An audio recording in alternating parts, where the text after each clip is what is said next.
Bismillahirrahmanirrahim. Yuridullahu bikumul yusra wa la yuridu bikumul usra walitukmilul iddata walitukabbirullaha ala ma hadakum wa la'allakum tashkurun. Alhamdulillah. Assalamualaikum warahmatullahi wabarakatuh.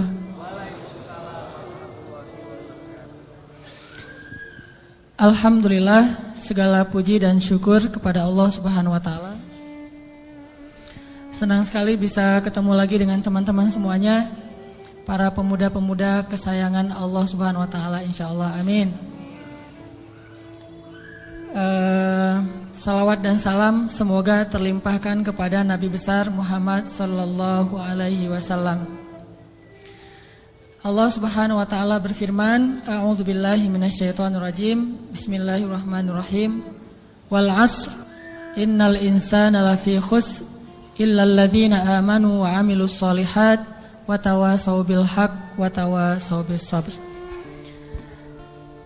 Pada dasarnya manusia itu dekat kepada kerugian, kecuali salah satunya adalah orang yang senantiasa mendengar nasihat-nasihat untuk memperbaiki dirinya.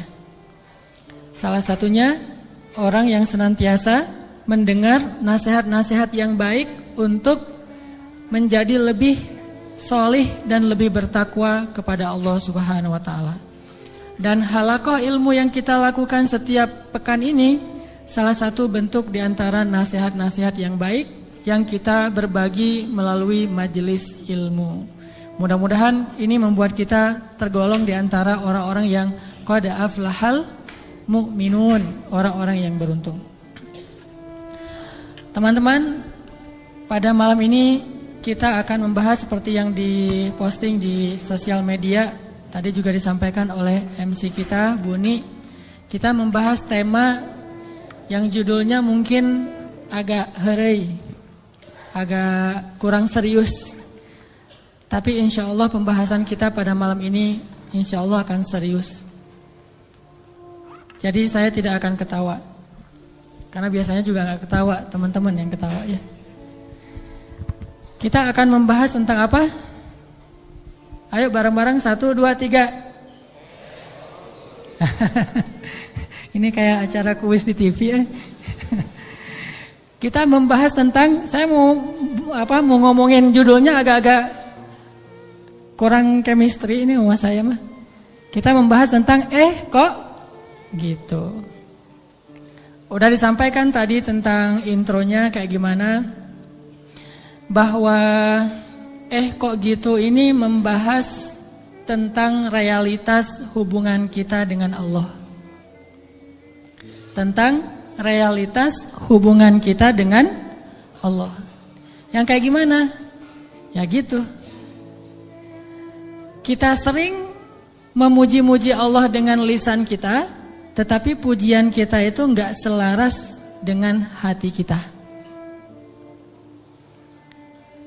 Kita sering berzikir menyebut keagungan Allah dengan kalimat subhanallah, alhamdulillah, Allahu akbar, masya Allah dan seterusnya.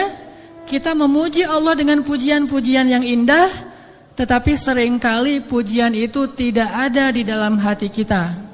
Sehingga saya suka menyebut ini dengan istilah zikir yang agak-agak gombal. Kalau kita ngegombal kepada manusia, kadang dia percaya gitu. Seorang suami ngegombal kepada istri, tulus nggak tulus dia nggak ngerti. Yang penting dia bahagia dengan kata-kata yang indah gitu. Bapak kamu titik kan gitu kan? Selalu kan bapak kamu kan ya. Standar gombal, raja gombal di TV. Bapak kamu tukang parkir ya gitu. Kok tahu? Pasti gitu tuh. Ya soalnya dia sudah memarkirkan hatiku kepadamu gitu. Cewek mungkin gak percaya kali, cuman dia seneng aja dengan kata-kata kayak gitu kan. Atau mungkin ada juga yang percaya, Karena dia ngelihat kita kayaknya wajahnya wajah polos, nggak ada wajah tampang-tampang pembohong, apalagi playboy gitu ya. Wajahnya polos banget, ada jenggotnya gitu ya. Insya Allah jujur kan? Asarus sujud, wah Masya Allah. Bisa jadi kita cuma ngegombal, tapi dia nggak tahu karena manusia itu tidak tahu isi hati. Tapi kalau Allah Subhanahu Wa Taala, A'udzu billahi minasy syaithanir rajim. Wa asirru qawlakum aw ijharu bih innahu alimun bidzatis sudur. Kan? Gimana kita mau gombal kepada Allah? Wa asirru qawlakum, kalian sembunyikan kata-kata kalian di dalam hati maksudnya. Awi jaharu bih, atau kalian tampakkan, kita ucapkan dengan lisan. Innahu alimun bidzatis sudur. Allah Maha tahu apa yang ada di dalam hati. Jadi nggak akan berhasil ngegombalin Allah tuh nggak akan berhasil. Kalau kita nggak jujur dengan lisan kita yang sesuai dengan hati kita, itu nggak akan terjadi keajaiban dalam hidup kita. Inilah realitas dari hubungan kita dengan Allah. Makanya Allah sering bilang ke kita seolah-olah, kok gitu? Barusan kamu bilang hasbi Allah, cukup bagi saya Allah. Tapi kok nggak cukup kalimat Allah itu menggetarkan hati? Padahal kalau orang bilang hasbi Allah, cukup bagi saya Allah, pas disebut nama Allah, udah selesai masalah dia gitu. Contoh, ada musibah. Terus temannya bilang, tenang, ntar Allah ganti dengan yang lebih baik. Kan disebutkan nama Allah, tenang, ntar Allah ganti dengan yang lebih baik. Oh ini ada doa nih, wakhluf li khairam minha, ya Allah beri saya ganti yang lebih baik. Apakah kata-kata ini cukup buat kita sehingga kita tenang? Sehingga kita tidak lagi terus-terusan dalam keputusasaan terhadap musibah-musibah yang kita hadapi. Kalau enggak, berarti kita gombal mengatakan hasbi Allah. Katanya hasbi Allah, kok enggak cukup sih Allah buat kita? Padahal Allah berfirman di dalam Al-Quran, innamal mu'minun, orang mukmin yang sebenarnya. Innamal mu'minuna alladzina idza dzukirallahu wajilat qulubuhum. Kalau disebut nama Allah hatinya gemetar. Maksudnya ngerespon gitu di dalam hati. Jadi mantap imannya, jadi mantap keyakinannya, jadi mantap tawakalnya kepada Allah Subhanahu wa taala. Benar enggak sih hasbi Allah? Coba. Kalau lagi bete, lagi ilfil, lagi nggak mood aja nih, lagi sedih, lagi galau berat. Yang buat bete, ilfil, galau berat kita itu reda apa? Jujur ya. Apakah sholat? Apakah jalan-jalan? Apakah makan-makan enak? Apakah main game? Apakah dengar musik? Apakah nonton film yang baru keluar? Mana yang paling gampang buat bete kita hilang? Itu jujurnya tuh. Kalau misalnya kita lagi bete, wudu, salat, Allah Akbar, selesai salat, hilang tuh bete. Berarti benar, hasbunallah, hasbi Allah. Tapi kenyataannya termasuk saya nih, gak gitu-gitu amat. Begitu ada masalah salat, begitu selesai salat, ini nonton di mana ya? Sama aja kan?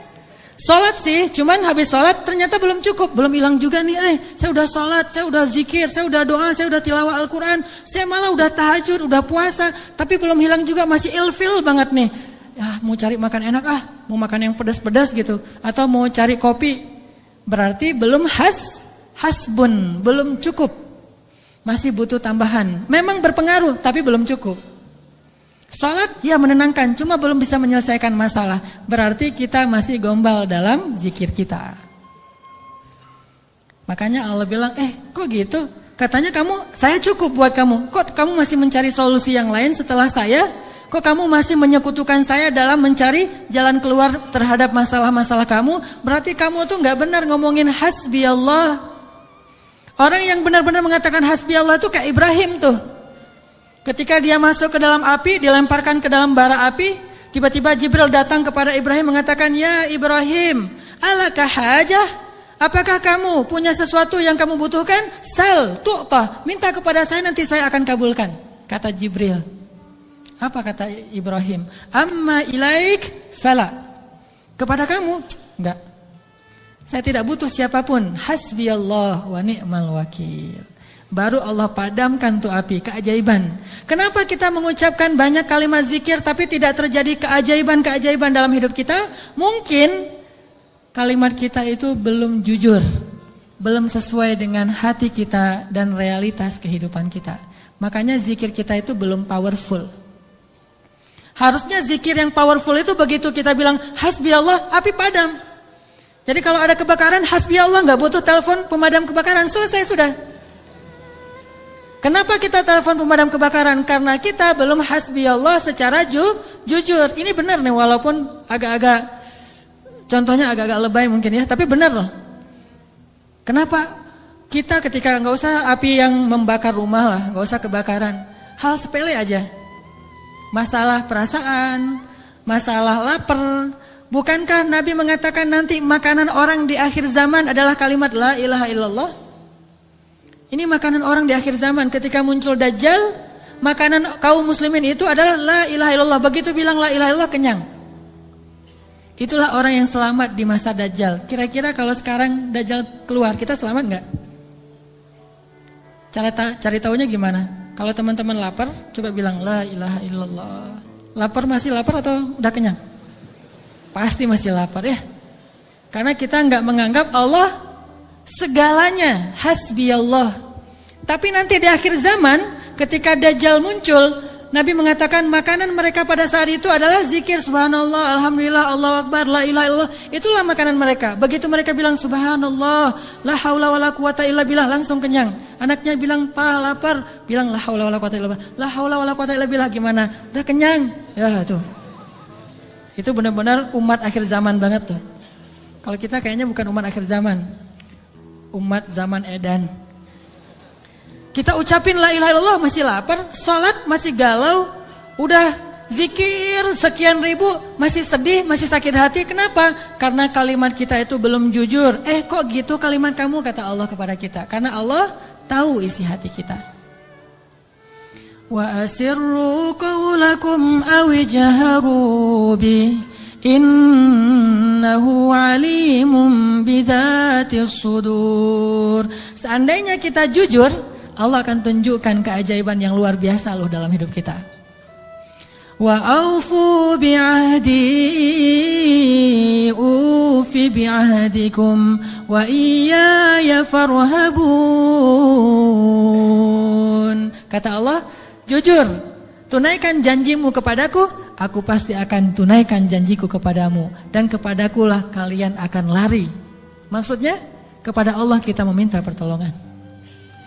Jadi kalau kita jujur sama Allah, Allah akan jujur sama kita. Kalau kita benar-benar mengatakan itu dengan yakin, Allah tidak akan mengecewakan kita sama sekali. Keajaiban itu akan terjadi dalam hidup kita. Sangat mudah urusan kita.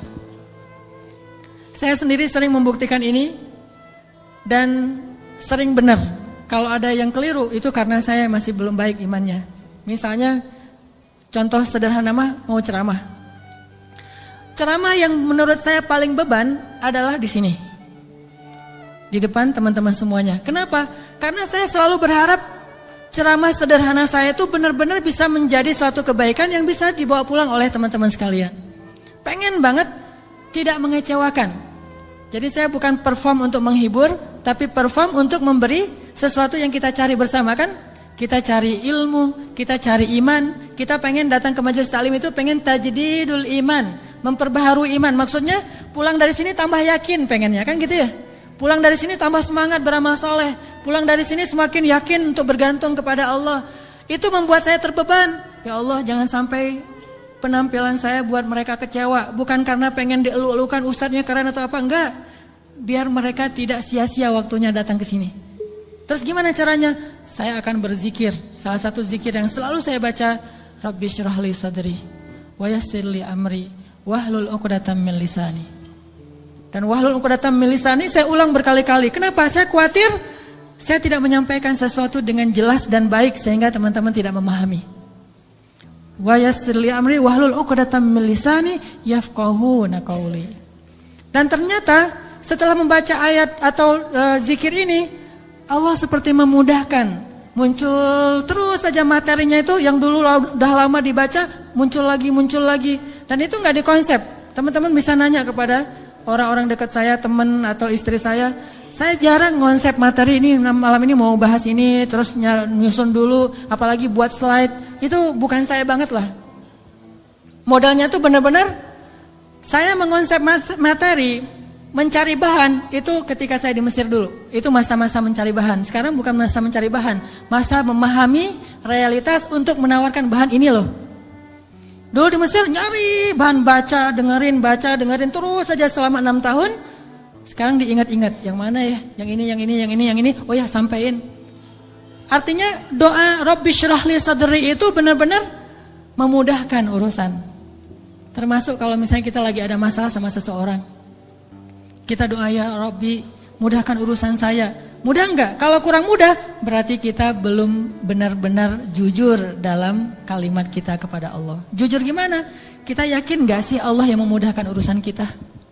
Kalau kita yakin banget, Allah akan tunjukkan keajaiban yang luar biasa. Seperti cerita kemarin tuh.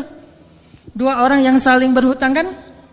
Yang satu memberi hutang dan bertanya, siapa saksinya? Kata yang berhutang, Allah saksinya, boleh enggak? Kata yang memberi hutang, oh boleh, Allah itu sebaik-baik saksi. Dan itu jujur, yakin gitu. Coba kalau kita lakukan itu sekarang, mungkin kita akan dikhianatin, akan dirugiin sama banyak orang. Kenapa?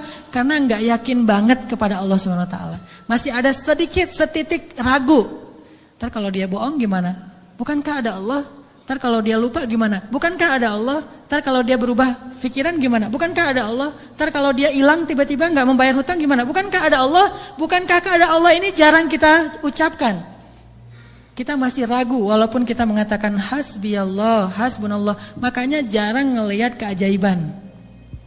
Padahal kalimat itu kalimat-kalimat yang mukjizat, powerful. Sebagian mungkin pernah dengar cerita Imam Hasan Al-Basri. Tahu Imam Hasan Al-Basri? Salah satu ulama generasi tabi'in, generasi kedua. Ceritanya Imam Hasan Al-Basri ini pernah bikin seorang gubernur Baghdad namanya Hajjaj. Hajjaj ini gubernur yang sangat jahat, sering membunuh orang soleh, termasuk sahabat Nabi pernah dibunuh sama dia. Imam Hasan Al-Basri pernah bikin gubernur Hajar itu tersinggung. Kapan? Ketika Imam Hasan Al-Basri diundang ke rumah gubernur Hajjaj bersama beberapa ulama yang lain, beberapa tokoh masyarakat diundang ke rumah barunya, istana gitu. Jadi Raja Hajjaj ini suka bikin istana terus pamer. Ngundang nih. Diundang orang-orang penting, minta semacam testimoni gitu, minta komentar. Jadi kalau bahasa kita mah ngeposting di sosial media, terus nunggu gimana menurut kalian. Jadi yang komennya tuh macam-macam ditungguin sama dia.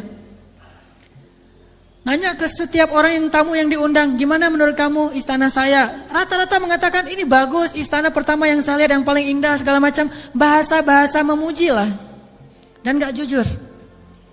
Begitu giliran Hasan Al-Basri, ya Syekh Hasan, gimana menurut Syekh tentang istana saya?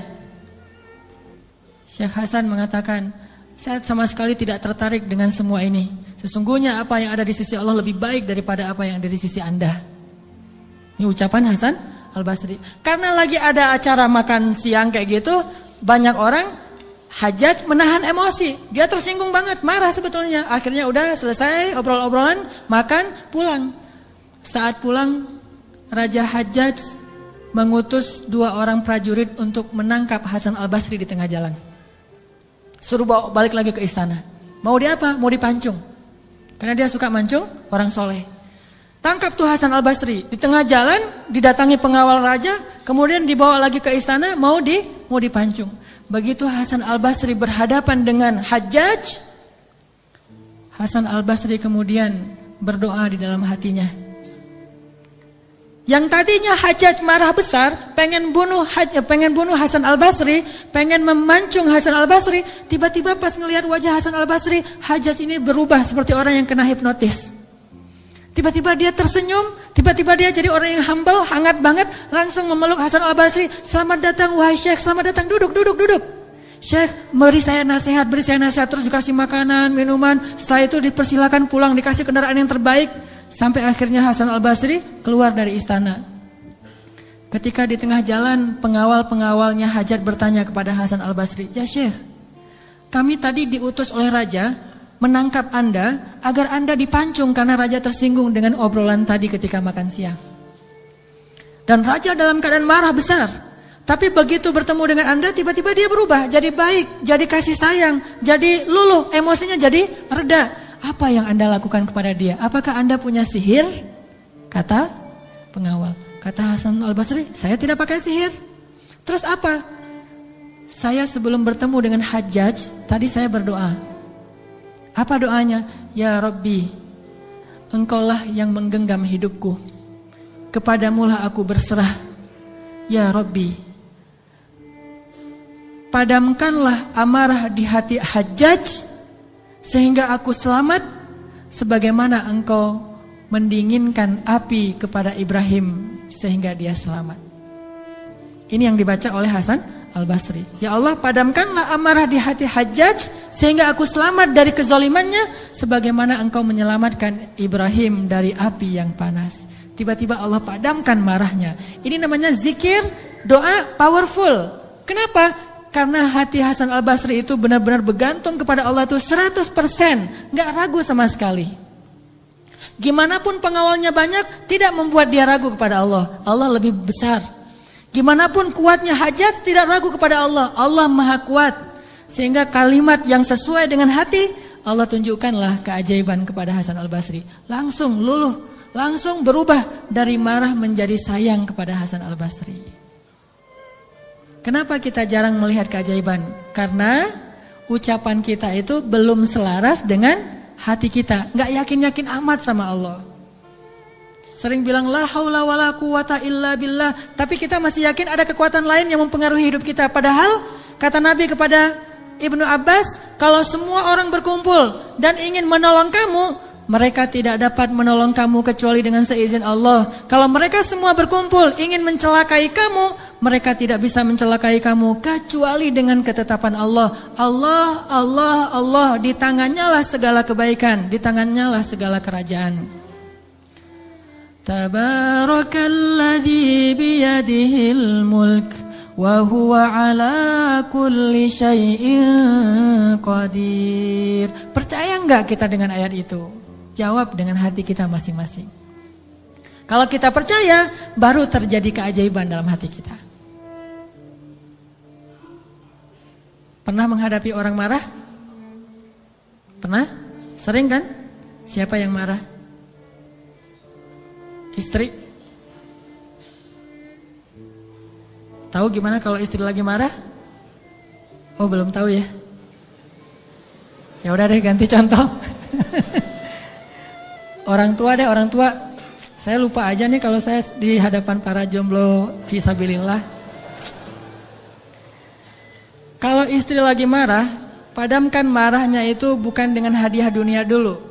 Itu buat kita ragu sama Allah dan mengandalkan materi. Pas marah, tunjukin.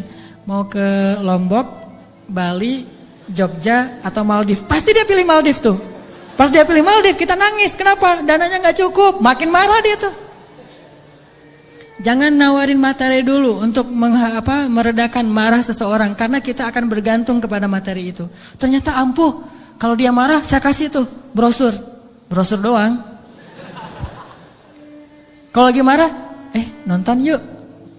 Pelan-pelan reda marahnya, berarti efektif. Nonton cukup bagi saya. Pas lagi marah, ada kafe baru loh, enak tuh makanannya. Terutama tuh misalnya green tea-nya, milkshake tuh paling enak tuh se-Bandung. Reda marahnya, milkshake cukup bagi saya, kan? Bukan hasbi Allah, hasbiya milkshake. Kenapa bisa gitu? Karena ketika kita mau meredakan marah seseorang itu kita menggunakan materi. Atau menggunakan bahasa-bahasa ngegoda, ngerayu, gombal tadi. Tapi kan lama-lama agak-agak habis juga ya bahan menggombal ya. Harus buka. Jadi teman-teman bisa ke Gramedia mungkin beli buku dengan judul Kumpulan Gombal-Gombal Efektif. Udah teruji banyak yang menggunakan gombal ini dan berhasil meredakan amarah. Mungkin, tetapi itu berarti kita tidak mendapatkan yang paling luar biasa sehingga suatu saat kita akan kewalahan sendiri. Berapa sering kita bisa memberikan materi, memberikan brosur, memberikan kafe, memberikan nonton, memberikan hiburan, entertain segala macam. Berapa sering? Coba sesekali ketika menghadapi seseorang yang marah, andalkan Allah. Pas mau ketemu orangnya, ya Rabbi, ya Rabba Ibrahim, wahai Tuhan Ibrahim, padamkanlah amarah istri saya sebagaimana engkau memadamkan api bagi Ibrahim. Terus temuin, kalau masih marah, ya Allah astagfirullahaladzim, berarti saya belum jujur nih. Masih belum yakin sama Allah, istighfar lagi, ya Allah padamkan. Masih marah, ya Allah padamkan. Terus saja sampai yakin. Kalau kita yakin itu berubah loh, benar-benar berubah. Kalau enggak bisa langsung, bertahap, tergantung iman. Ada orang yang imannya baru redam amarah seseorang itu 1 jam. Berarti imannya iman 1 jam. Ada yang setengah jam, ada yang 10 menit. Ada yang begitu ketemu berubah langsung. Sampai orang yang marah itu juga terheran-heran. Kenapa ya? Saya tadi sebetulnya lagi sebel banget sama kamu. Tapi pas ngelihat kamu jadi berubah, kenapa ya? Karena Allah. Ini mah masalah iman. Bukan masalah fasihnya mengucapkan hasbi Allah. Semua kita mah yang namanya hasbi Allah pasti fasih. Apalagi sadaqallah, itu paling fasih tuh. Sadaqallahul azim, itu fasih banget. Kenapa? Apalagi baca 1 juz, pengen sadaqallah cepet-cepet kan? Itu fasih. Bismillah fasih, hasbi Allah. Insya Allah tahsin hasbi Allah wa ni'mal wakil. Malah kita kadang-kadang kalimat hasbi Allahnya tuh lebih keren daripada sahabat loh. Kalau sahabat kalimatnya cuma gini, hasbunallah wa ni'mal wakil. Kalau kita hasbunallah wa ni'mal wakil, ni'mal maula wa ni'man nasir. Coba lihat, panjangan siapa ucapannya? Panjangan kita kan? Sahabat mah cuma sedikit, Ibrahim lebih sedikit lagi, hasbi Allah, segitu doang. Kita rame, oh jangan cuma hasbi Allah, tambahin dong, jangan terlalu irit-irit dalam berzikir. Rame aja di broadcast soal panjang pendeknya zikir, tapi dua-duanya nggak powerful, nggak ngaruh. Yang bilang hasbi Allah wa ni'mal wakil sama aja, yang bilang hasbi Allah wa ni'mal wakil, ni'mal maula wa ni'man nasir, diulang 33 kali, tapi nggak ngaruh. Kenapa? Karena nggak jujur. Hanya fasih di lisan, tetapi tidak fasih di hati. Harusnya kayak Imam Hasan Al-Basri, begitu dia katakan demikian, doanya langsung berubah. Termasuk doa tadi, Allahumma ajurni fi musibati wa akhluf li khairan minha, ya Allah, beri saya pahala dalam musibah saya, beri saya ganti yang lebih baik. Selama apa sih Allah kasih kita ganti? Di situ kita bisa mengukur keimanan kita. Kalau begitu kita berdoa langsung dapat ganti, itu imannya ajaib tuh. Kalau kita berdoa tunggu gantinya sebulan kemudian, itu imannya standar. Kalau kita udah berdoa tapi nggak diganti-ganti, berarti kita bermasalah, nggak yakin-yakin amat sama Allah. Pengen nggak begitu berdoa langsung Allah menunjukkan keajaiban? Kita pengen aja nggak berani ya, karena kita nggak percaya bisa. Kita mau mengatakan pengen, itu aja kita nggak berani karena menganggap itu nggak realistis. Masa sih bisa? Bisa kalau kita yakin kepada Allah. Kalau kita nggak yakin, kalau kita bilang nggak bisa, kalau kita ragu bahwa Allah bisa menunjukkan ajaib kepada kita dalam hitungan detik, terus kemana kalimat kun fayakun? Masalahnya kita nggak yakin untuk bilang pengen, begitu doa langsung Allah kabulkan. Itu aja kita ragu. Kenapa? Kita nggak percaya itu bisa terjadi dalam hitungan simsalabin abrakadabra. Kita nggak percaya itu bisa terjadi dalam satu kalimat kun. Makanya tidak ada kun dalam hidup kita. Gimana caranya? Belajar yakin kepada Allah seutuh-utuhnya. Masih ingat juga dengan kisah seorang bapak datang kepada Rasulullah curhat dan minta tolong. Dia bilang, ya Rasulullah, putra saya ditawan oleh musuh. Dan mereka meminta tebusan 100 dinar. Kalau saya nggak ngasih uang 100 dinar, putra saya akan dipenggal, akan dibunuh ya Rasulullah. Sedangkan saya orang miskin. Jangankan 100 dinar, 100 dinar itu mungkin sekarang sekitar 250 juta. Mahal. saya nggak punya uang sebesar itu ya Rasulullah, untuk makan aja susah, terus gimana ini ya Rasul? Waktu itu Rasulullah juga nggak punya apa-apa untuk diberi. Sahabat-sahabat banyak yang keluar negeri untuk berdakwah, sehingga orang-orang kaya kayak Utsman, Abdurrahman lagi nggak ada. Terus nolongnya gimana nih? Nabi kasih satu zikir. Kata Nabi, Pak, banyak-banyak mengatakan la haula wala quwata illa billah. Bapak percaya? Oh percaya ya Rasulullah. Pulang dia tuh. Coba kalau kita digituin, ya insya Allah ya Rasul, tapi duitnya gimana Rasul? Tetap aja kan? Udah minta zikir, minta duit. Yang konkret dong Rasul kalau kasih zikir, kalau kasih solusi. Zikir itu solusi paling konkret. Justru yang lain itu nggak konkret. Yang lain itu Allah tunjukkan kepada kita karena Allah sayang kepada kita. Allah tahu iman kita lemah. Kalau seandainya Allah mau memberikan kepada kita keajaiban menurut iman, mungkin kita nggak dapat apa-apa dalam hidup. Akhirnya Allah berilah kita pertolongan, jalan keluar. Cuman butuh waktu, karena iman kita juga butuh waktu. Kita taubat aja butuh waktu, ya. Untuk hijrah aja butuh waktu. Untuk taubat butuh waktu. Mau sholat aja minta tambahan waktu. Udah azan, jangan sekarang deh, ntar lagi. Gimana kita mau dapat pertolongan Allah yang sekarang? Fair nggak sih kalau Allah mengatakan, oh ntar lagi ya hambaku, orang kamu juga barusan sholatnya juga bentar lagi. Allah kasih tuh. Begitu Nabi bilang, ucapkan banyak-banyak membaca la haula wala quwata illa billah. Dia yakin langsung mengatakan, oh ya insya Allah, yakin gitu akan terjadi keajaiban. Bukan, ya ada Utsman nggak Rasul? Nggak. Abdurrahman bin Auf rumahnya di mana ya? Nggak nanya-nanya orang kaya. Udah aja yakin. Pulang dia tuh. La haula wala quwata illa billah. La haula wala quwata illa billah. La haula. Artinya apa? Tidak ada daya dan upaya dari makhluk. Allah lah yang maha kuasa. Pulang ke rumah, istrinya nungguin. Pak gimana? Udah ketemu Rasulullah. Dapat solusinya, dapat uang pinjaman dari siapa? Enggak. Terus gimana? Nabi ngasih kita solusi yang lebih baik daripada itu. Apa? Ucapkanlah la haula wala quwata illa billah. Istrinya enggak protes, langsung bilang, oh ya, langsung la haula wala quwata illa billah. Berdua tuh la haula wala quwata illa billah. Enggak ada ya kirain duit 100 dinar. Enggak sama sekali, yakin. Begitu malam, sepanjang siang mereka la haula wala quwata illa billah, malam hari tiba-tiba putranya pulang. Enggak sendiri, bawa ternak, bawa kambing banyak tuh, domba dibawa. Ada ratusan ekor domba dia bawa pulang. Di luar, wah rame apa nih apa? Ada domba, siapa? Oh putra kita, Masya Allah. Pelukan, kangen gitu ya. Kamu gimana bisa selamat? Kata putranya, wahai ayah, ada keajaiban. Tadi, tiba-tiba ketika saya sedang diikat dan besok mau dipenggal, pengawal-pengawal saya itu tiba-tiba pada ngantuk, tertidur, dan tiba-tiba ikatan saya menjadi longgar, sehingga saya bisa melepaskan diri, dan bahkan ketika saya mau pergi, saya kepikiran, kenapa saya nggak bawa domba-domba aja sebagai ghanimah? Domba 100 ekor, kira-kira berisik nggak sih? 100 ekor domba berisik nggak? Berisik kan? Berisik banget kan? Tapi seberisik itu, orang yang ngawal dia tuh nggak bangun loh. Allah udah tutup telinga dan penglihatan mereka. Mereka nggak bangun sama sekali, dibawa. Dan untuk ngumpulin domba 100 ekor, kira-kira butuh berapa jam? Itu bukan kerjaan yang gampang. Ngumpulin 100 ekor, digiring ke satu arah, udah gitu berisik lagi. Ada yang domba yang lari ke sana, ditarik lagi. Namanya domba kan, domba-domba yang tersesat gitu deh.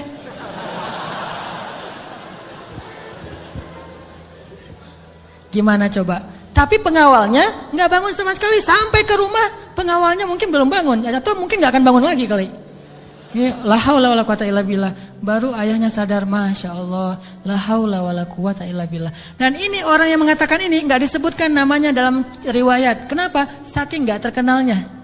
Berarti orang biasa banget. Tapi orang biasa dengan keyakinan yang luar biasa, Allah akan tunjukkan keajaiban yang luar biasa. Jadi jangan bilang, itu mah Umar, itu mah Utsman, itu mah Abu Bakar. Ini nggak ada namanya malah. Cuma disebut ja'a rajulun, ada seorang laki-laki datang kepada Rasul, gitu doang.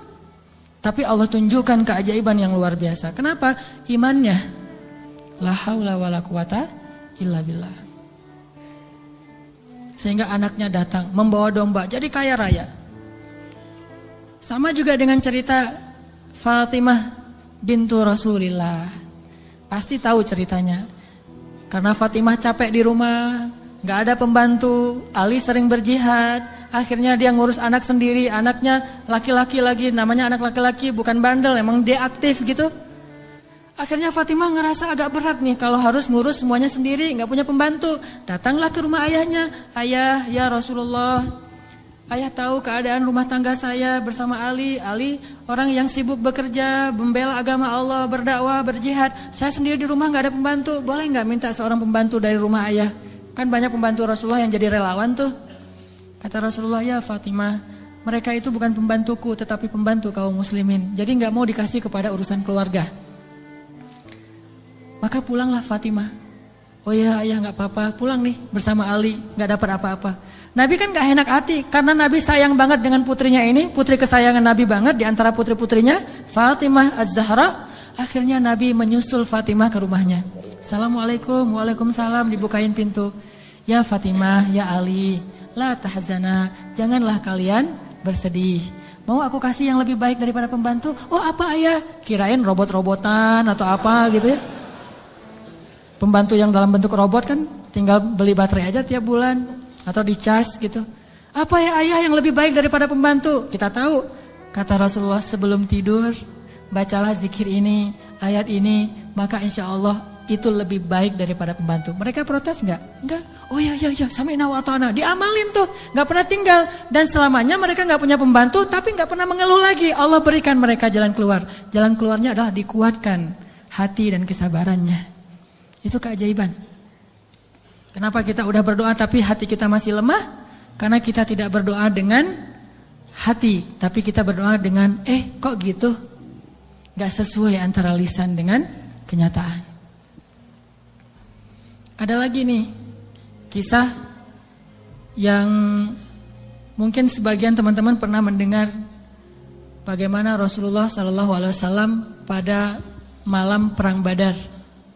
Melakukan apa Nabi malam perang Badar teh? Istighosah. Pernah dengar istilah istighosah? Mungkin sebagian orang menganggap istighosah ini bid'ah. Istighosah itu salah satu di antara hal yang paling luar biasa yang dilakukan Nabi dan disebutkan di dalam surat Al-Anfal, "Idz tastaghitsuna rabbakum." Ketika kalian beristighosah kepada Tuhan kalian. Apa itu istighosah? Berdoa dengan penuh keyakinan. Malam sebelum terjadi perang Badar, semua para sahabat itu tidur. Dan luar biasanya tidurnya juga sampai mimpi lah gitu. Mimpinya apa? Mimpi basah. Ini serius. Jadi semua sahabat pada malam itu digoda oleh setan sehingga mereka mimpi basah. Dan ketika bangun dari tidur, mereka harus mandi junub. Tapi tidak ada air. Akhirnya Allah turunkan hujan. Pada mandi di bawah hujan semuanya sambil bertakbir.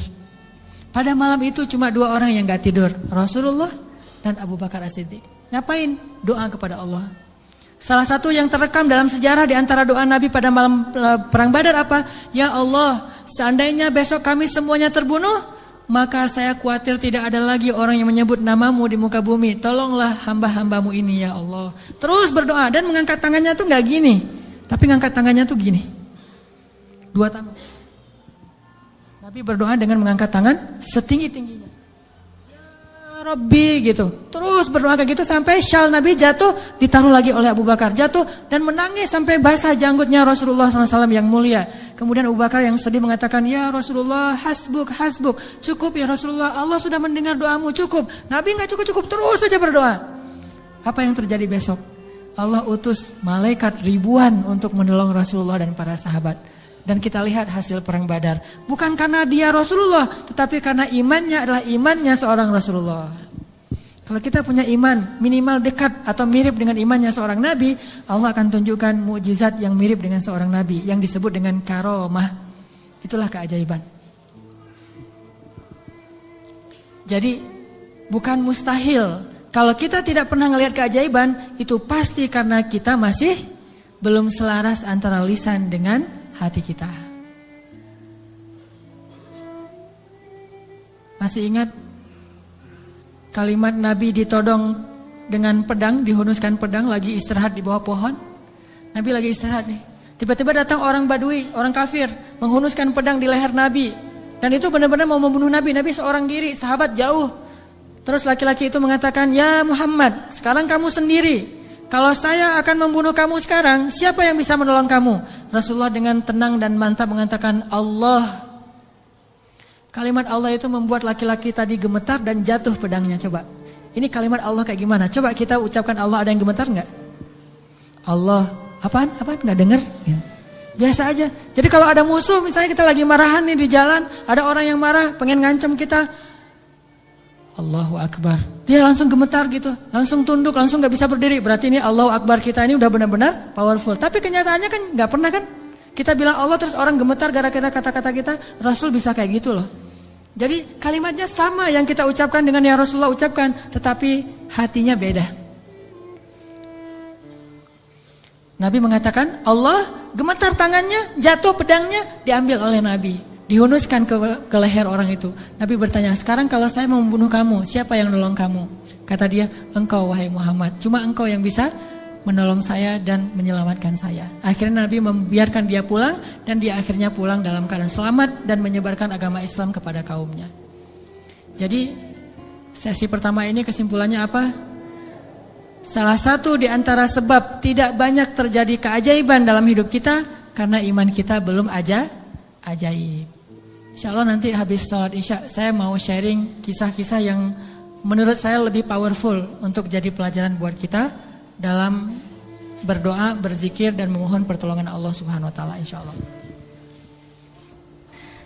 Oke, teman-teman sekalian, tadi kita sampai kepada beberapa kisah tentang gimana menyelaraskan antara lisan dengan hati kita sehingga bisa terjadi banyak keajaiban dalam hidup kita. Ini kisah-kisah yang tadi kita dengar adalah bukti gitu. Orang kalau selaras antara lisan dan hatinya pasti terjadi keajaiban. Kalau ketika kita berdoa, hati kita yakin seutuhnya kepada Allah, pasti Allah gak akan ngecewain kita. Gak mungkin. Allah itu gak mungkin mengecewakan kita. Allah sendiri kok yang berjanji, wa idza sa'alaka ibadi anni fa inni qarib ujibu da'watad da'. Itu Allah yang bilang. Ujibu da'watad da'. Aku tuh dekat. Artinya berharaplah kepadaku gitu. Dan aku akan mengijabah setiap orang yang meminta kepadaku. Jadi Allah sendiri yang berjanji akan menunjukkan keajaiban, mengabulkan permintaan-permintaan yang baik dari hambanya, sehingga tidak perlu kita ragu Allah gak mungkin ngecewain kita. Begitu kita berdoa yang selaras di hati kita yakin kepada Allah, Allah akan tunjukkan. Itu rahasia paling gampang untuk hidup bahagia, untuk sukses, untuk dapetin apa yang baik-baik yang kita harapin. Contoh, kalau mau ngelamar seorang cewek,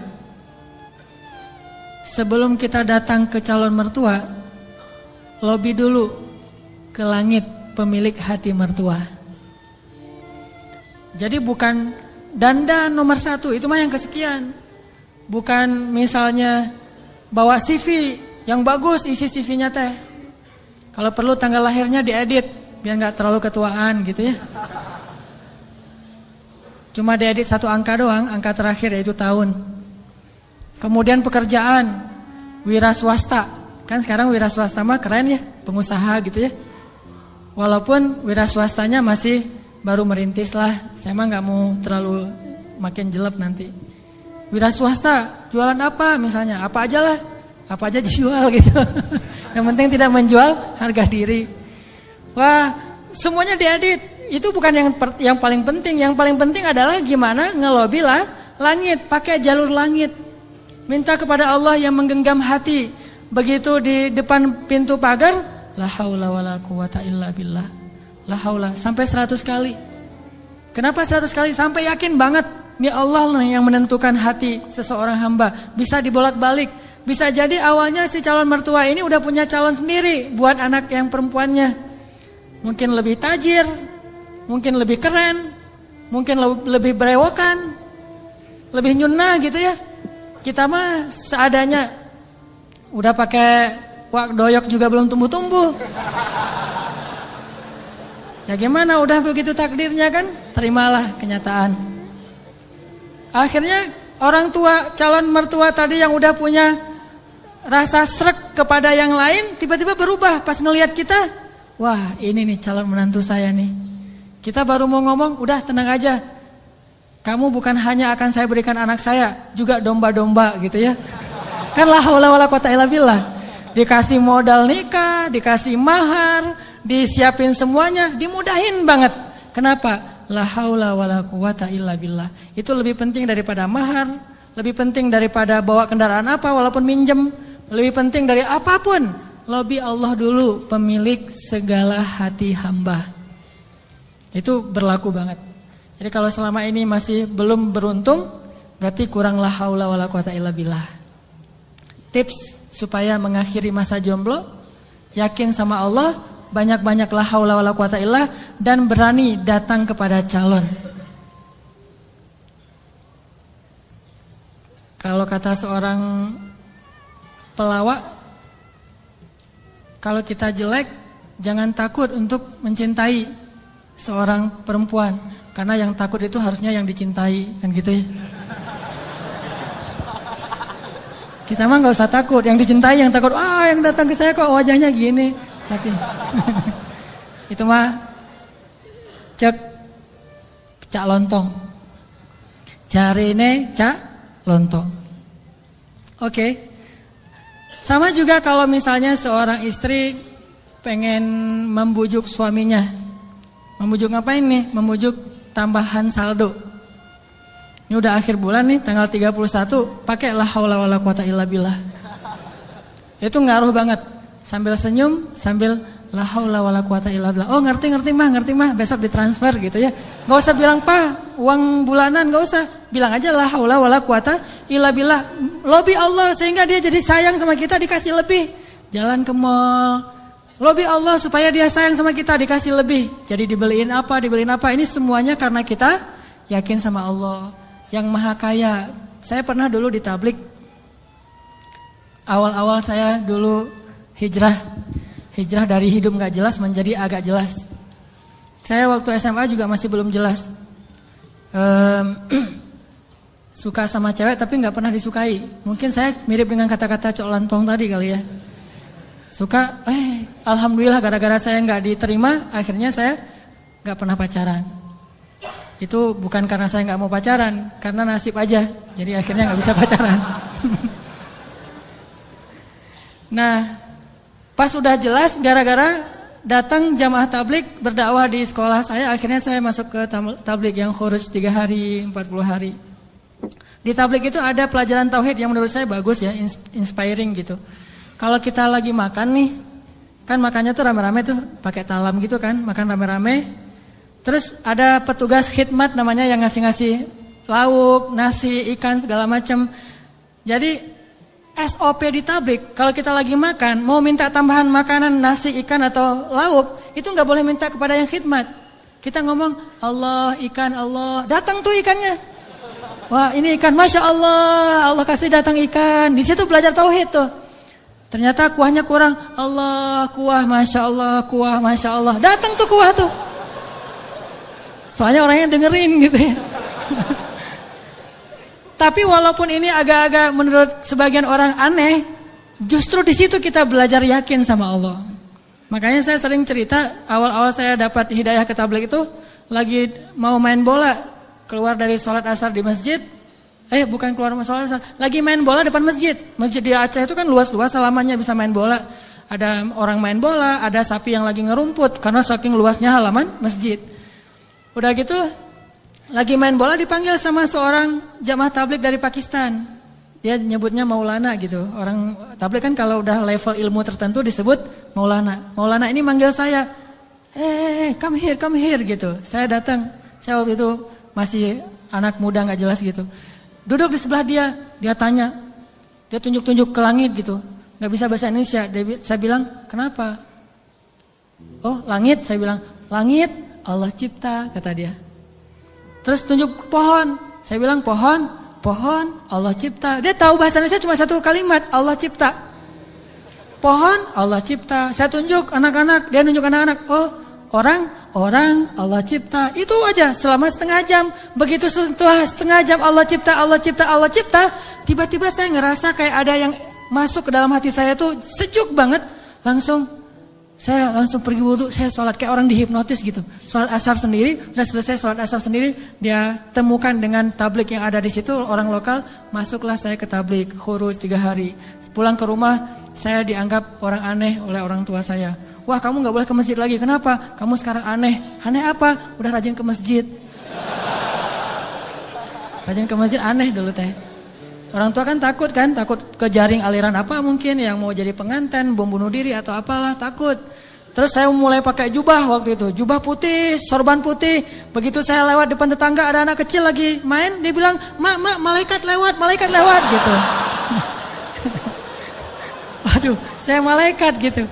Luar biasa. Ini artinya belajar yakin.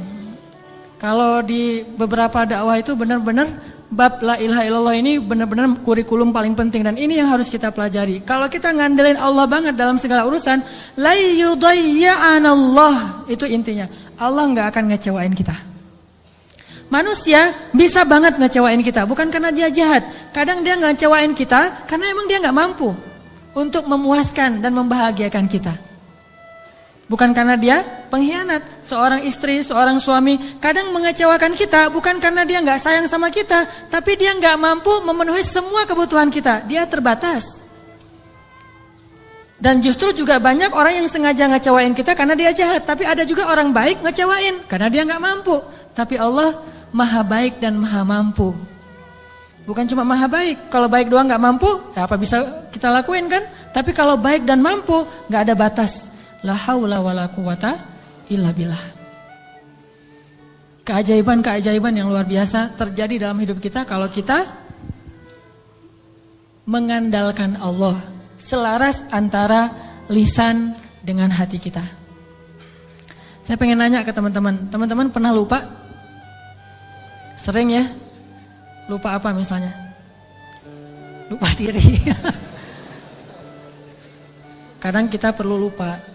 Ngelupain mantan. Baper ya.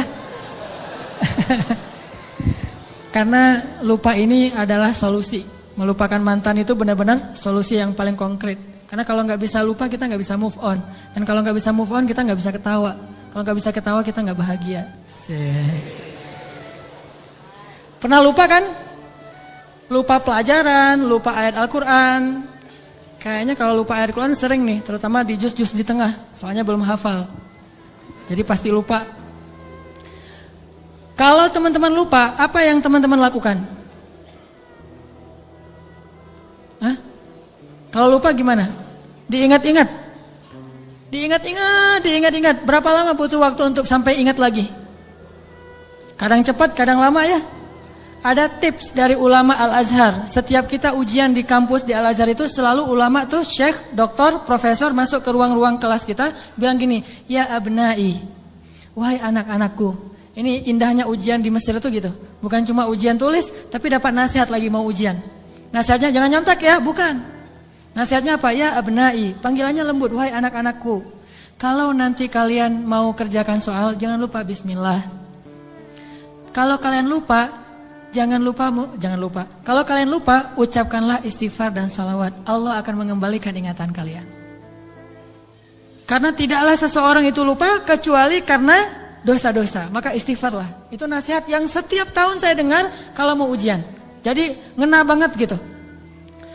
Akhirnya saya praktekkan tuh. Wah, ini benar nih tips yang luar biasa. Lupa nih mau nulis, ini jawabannya apa ya? Ini di bukunya halaman berapa atau yang kata-kata siapa gitu? Astaghfirullahaladzim, Allahumma sholli ala Sayyidina Muhammad. Ingat. Kadang-kadang juga nggak ingat sama sekali, udah berkali-kali sholawat. Soalnya bukunya belum saya baca. Wah, ini nggak ingat-ingat ini. Kan ada masa-masa iman naik dan turunnya. Kalau lagi turun buku nggak dibaca, pede banget baca judul-judul doang gitu. Baca daftar isi. Jadi cara belajar cepat tuh baca daftar isi. Nanti kurang lebih kayak gitulah dikarang-karang aja gitu. Akhirnya nilainya harus di remedial diulang. Padahal udah selawatan masih remedial. Kenapa nggak belajar? Kalau kita lupa, coba deh uji iman kita dengan istighfar dan salawat. Kalau belum ingat juga berarti iman kita masih lemah. Lupa nama si fulan, siapa ya? Lupa namanya. Astagfirullahaladzim, Allahumma sholli ala sayyidina Muhammad. Langsung ingat. Itu berarti insya Allah udah bisa ngandelin zikrullah dalam hidupnya. Kalau belum bisa, berarti banyak-banyak istighfar. Andalkanlah Allah, la yudayyi'akallah, maka Allah tidak akan mengecewakan kita. Mau teman-teman pengen kalau misalnya ngelamar seorang cewek langsung diterima tanpa syarat? Mau? Serius? Gimana caranya biar terjadi keajaiban dalam hidup kita? Pengen ini, alhamdulillah dapat. Segala kebaikan yang kita pengenin dapat gitu. Pengen punya anak, Allah kasih anak. Ya Rabbi, wahanal azmu minni, washta'ala ar-ra'su shayba, walam akun bidu'aika Rabbi syaqiyya. Ya Allah, saya sudah tua. Rambut saya sudah beruban, tapi saya enggak pernah berputus asa dalam berdoa kepadamu. Fahabli min ladunka waliya, yarithuni wa yarithu min ali Yaqub waj'alhu rabbi radiyya. Langsung Allah bilang, ya Zakaria, inna nubashshiruka bi ghulam ismuhu Yahya lam naj'al lahu min qablu samiyya. Ya Zakaria, langsung Allah kasih jawaban. Bergembiralah Zakaria, kamu akan punya anak laki-laki dan namanya saya yang kasih nama, bukan kamu yang cari di Google. Saya kasih nama, siapa namanya ya Allah? Yahya, dan tidak ada anak seperti dia sebelumnya. Solehnya luar biasa. Wa hananan min ladunna, anakmu itu hanan banget, kata Allah. Apa itu hanan? Lemah lembut. Wa hananan min ladunna wa zakatan, anak yang terpelihara dari dosa. Wa taqiyya, hanan at-taqi, lembut dan mudah-mudahan bertakwa, cenah gitu ya. Itu sifat Nabi ya, Nabi Yahya. Wa barram biwalidayhi, berbakti kepada kedua orang tua. Tuh, Allah langsung kasih sifat-sifatnya, bukan cuma anak terus ntar terserah orang tuanya, enggak. Allah udah beri dia sifat yang sangat mulia. Dari apa itu? Dari yakin.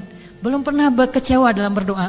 Padahal berdoanya tuh lama loh, tapi enggak pernah kecewa. Dan Allah tunjukkan betapa Allah tidak mengecewakan hamba-hambanya. Wa barram biwalidayhi wa lam yakun jabbaran 'asiyya. Dia anak yang berbakti, tidak pernah berlaku kasar dan tidak pernah berbuat dosa. Bayangin, anak enggak pernah berbuat dosa sampai akhir hayatnya. Yahya alaihissalam.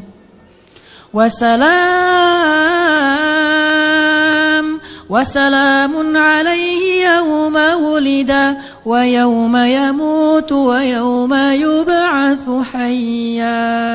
Dia selamat ketika dia lahir dan ketika dia wafat dan ketika dia dibangkitkan. Dijamin masuk surga anaknya. Belum lahir udah dibilangin kayak gitu.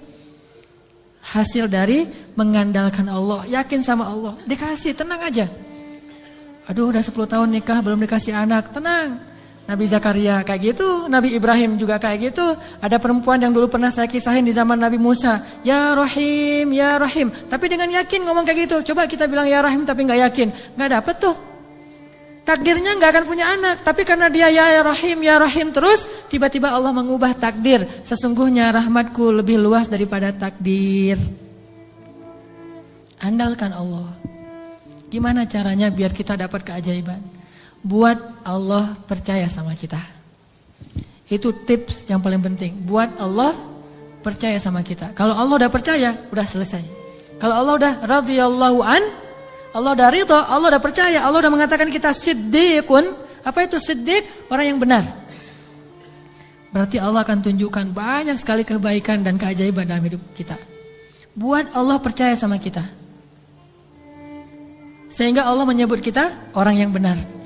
Ulaika humus shadiqun. Dia itu orang yang benar. Wadhkur fil kitabi Ibrahim Innahu kana siddiqan nabiyya. Ibrahim itu hambaku yang siddiq. Wadhkur fil kitabi Idris innahu kana siddiqan nabiyya.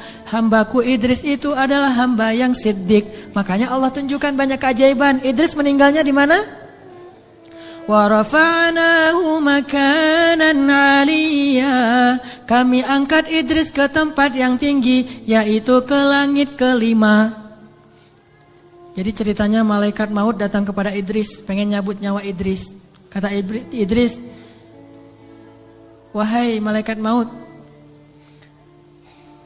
jangan cabut nyawa saya sekarang. Terus gimana? Saya minta waktu gitu. Akhirnya malaikat maut ini mengatakan, saya tidak bisa memberi kamu waktu. Kalau perlu kamu naik aja ke langit. Begitu dia naik ke langit 5, kata malaikat maut, disinilah ajalmu. Sehingga Nabi Idris itu meninggalnya bukan di bumi. Kuburannya itu bukan di tanah. Kuburannya itu di langit. Satu-satunya manusia yang diwafatkan di langit adalah Idris. Sedangkan Isa belum wafat.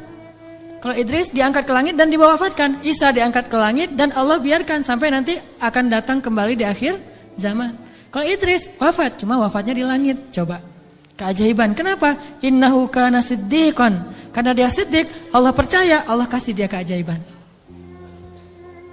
Begitu juga dengan Ibrahim. Gimana cara Ibrahim buat Allah percaya sama Ibrahim? Sehingga ketika Ibrahim dalam keadaan terdesak, Allah kasih keajaiban. Ya nar, kuni bardan wa salaman ala Ibrahim. Wahai api, jadilah kamu sejuk dan selamat bagi Ibrahim. Langsung sejuk, apinya membara-bara sampai kayu bakarnya habis, tapi Ibrahimnya dalam keadaan selamat. Kayak di ruang AC. Kenapa? Karena Allah udah percaya sama hatinya Ibrahim. Gimana cara Ibrahim membuktikan dan membuat Allah percaya kepada dia? Nabi Ibrahim membuktikan itu di waktu-waktu yang sulit, bukan di waktu yang mudah. Jadi bukan hanya dengan sholat Allah akan percaya sama kita. Tapi ketika kita dapat masalah, siapa yang kita andalkan? Kalau kita mengandalkan Allah dan senantiasa kayak gitu dalam kesabaran, tidak berputus asa kepada Allah, yakin Allah gak akan ngecewain kita, Allah akan percaya sama kita. Dan saat Allah percaya, Allah tunjukkan keajaiban. Nih kisah Ibrahim yang luar biasa yang dulu sering kita baca. Ibrahim itu by the way orang mana? Orang mana Ibrahim teh? Orang Irak. Ibrahim aslinya dari Irak. Dari Basroh. Mirip dengan Imam Hasan Al-Basri, Basroh. Jadi Ibrahim itu orang Irak. Lalu berdakwah di Irak di usia 17 tahun tuh udah mulai kayak kita lah, anak ABG tapi udah hijrah. Hijrah pemikiran tapi bukan hijrah dari dosa kepada yang baik. Hijrah pemikiran. Dari awalnya mikirnya macam-macam, agak liar gitu. Wah ini Tuhan saya, yaitu matahari. Ini Tuhan saya, yaitu bulan. Ini Tuhan saya, yaitu bintang. Kan liar ya. Sampai akhirnya ini semuanya tenggelam. Tuhan saya adalah pencipta semua ini. Dan di usia segitu beliau ditaruh di dalam api dan yakin banget kepada Allah. Dia punya seorang ayah namanya Azar. Azar ini seniman nyeleneh. Kalau seniman doang masih mending kan? Ini udah seniman nyeleneh. Kalau seniman doang dia dengan artnya, dengan seninya itu hak dia. Tapi ketika dia nyeleneh, gimana? Dia membuat patung lalu menyuruh orang untuk menyembah patung buatannya. Dan dia juga tokoh agama yang ngajarin cara nyembah patung buatannya, ngajarin doa-doanya, sehingga orang menyembah patung buatan Azar. Lalu dia punya kedudukan di sisi rajanya, Namrud. Sehingga ketika anaknya berdakwah di sana, kedudukan Azar ini terancam, akhirnya dia diusir. Ibrahim diusir dari Irak, disuruh pergi atau dibunuh. Akhirnya berangkatlah Ibrahim bersama 2 orang. Satu istrinya yang terkenal sangat cantik, sampai para ulama mengatakan belum pernah Allah menurunkan seorang wanita cantik di muka bumi secantik Sarah. Itu perempuan paling cantik yang pernah ada di muka bumi. Kalau yang paling sempurna, Asiyah, Maryam, Khadijah, Fatimah. Tapi kalau yang cantiknya kayak Nabi Yusuf, itu Sarah tuh. Kalau laki-laki ganteng, Yusuf. Kalau perempuan cantik itu Sarah. Simbol kecantikan perempuan di muka bumi. Bukan siapa yang di Mesir teh? Cleopatra. Cleopatra kalau di film-film mah agak-agak hitam ya. Kurang menurut saya mah.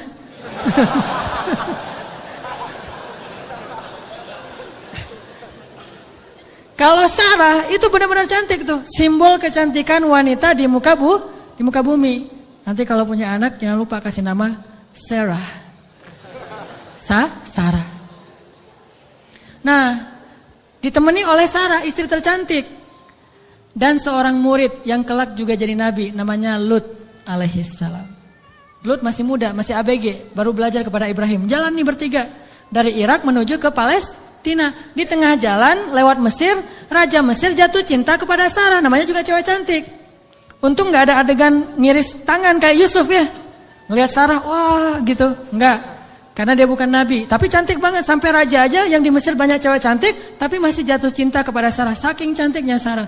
Begitu tahu Sarah adalah istrinya Ibrahim, akhirnya raja jadi segan, gak berani. Soalnya Ibrahim terkenal dengan kebijaksanaannya, kearifannya, ilmu yang luas. Sehingga lama-lama malah rajanya merasa takjub kepada Ibrahim.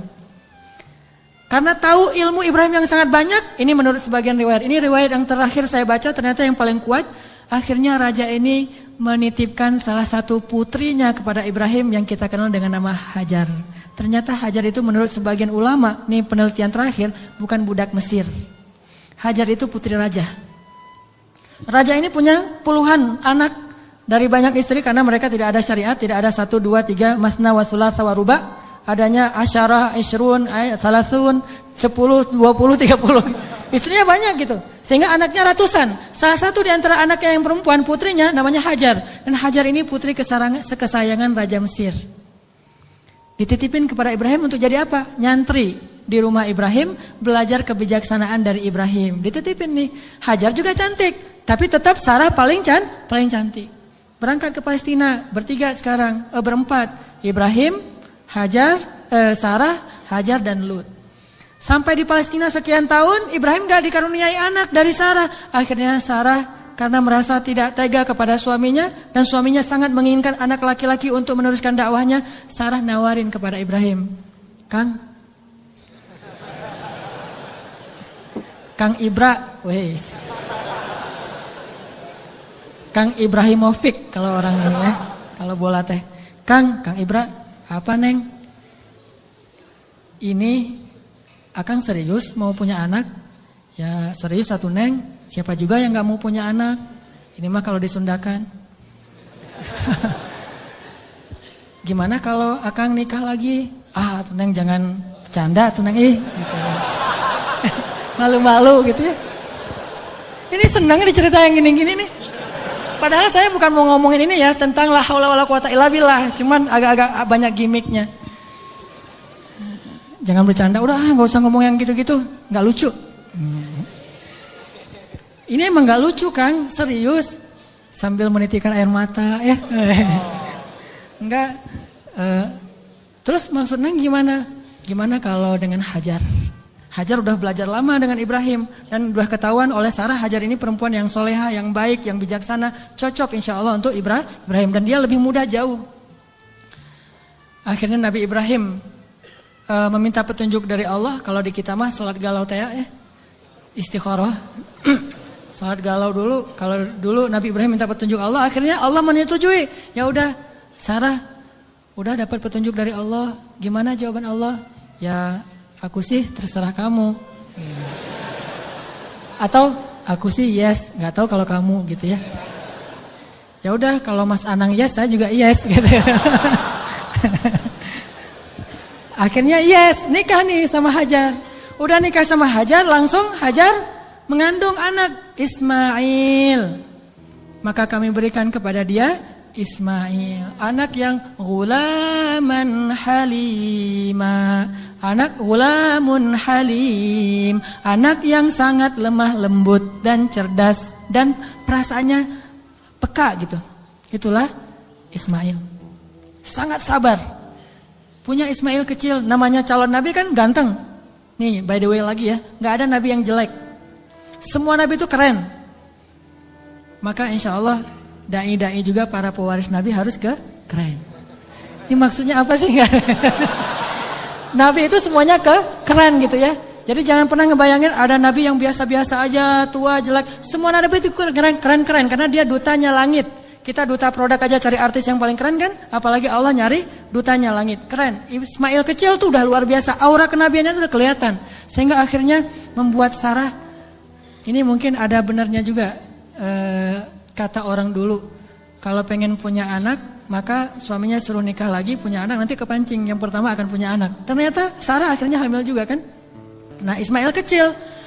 Ibrahim senang banget punya anak laki-laki, digendong-gendong kayak Nabi Muhammad aja, naik ke atas punggungnya, dibawa kemana-mana, dibangga-banggakan kepada orang, ini anak saya laki-laki, Ismail anaknya Hajar segala macam, dan banyak tetangga memuji-muji Hajar. Nah ini nih, masalahnya bukan di suami istri tapi di tetangga yang bikin istrinya cemburu. Sarah mah pasti awalnya niatnya baik, gak akan cemburu, tapi gara-gara tetangga, Hajar hebat ya, udah punya anak ganteng, mirip banget dengan Hajar gitu-gitu. Akhirnya Sarah kan jadi panas juga lama-lama tuh. Nah wajar, akhirnya Sarah mengusulkan, janganlah tinggal dengan serumah dengan saya udah gak tahan. Hening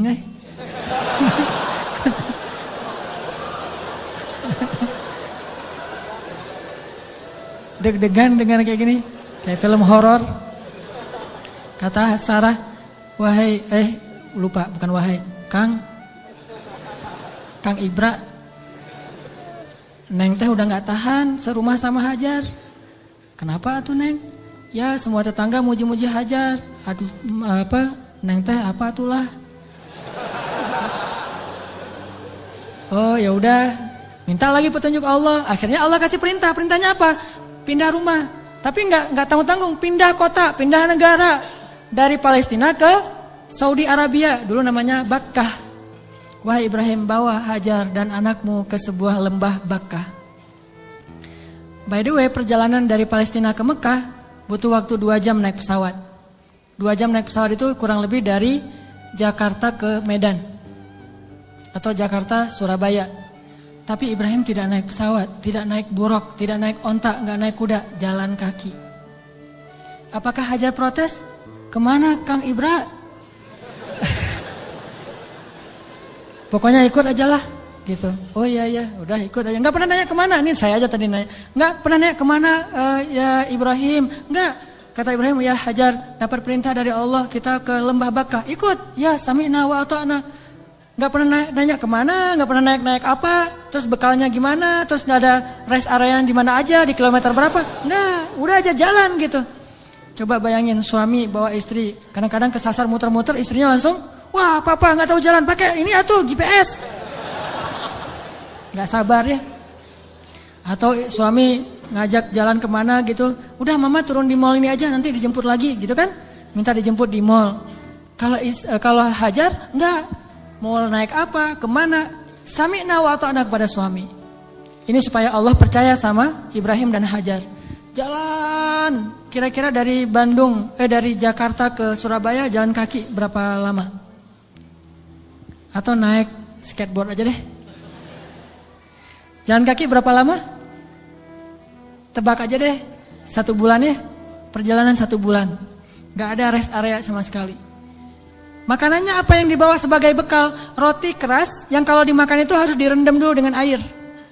Saking kerasnya roti supaya awet gitu. Jadi kalau udah sampai di oasis kecil, Nabi Ibrahim turun duduk bersama istrinya, bersama bayinya, rendam roti dulu sambil ngobrol-ngobrol. Wah, padang pasir. Ya iyalah, apalagi gitu.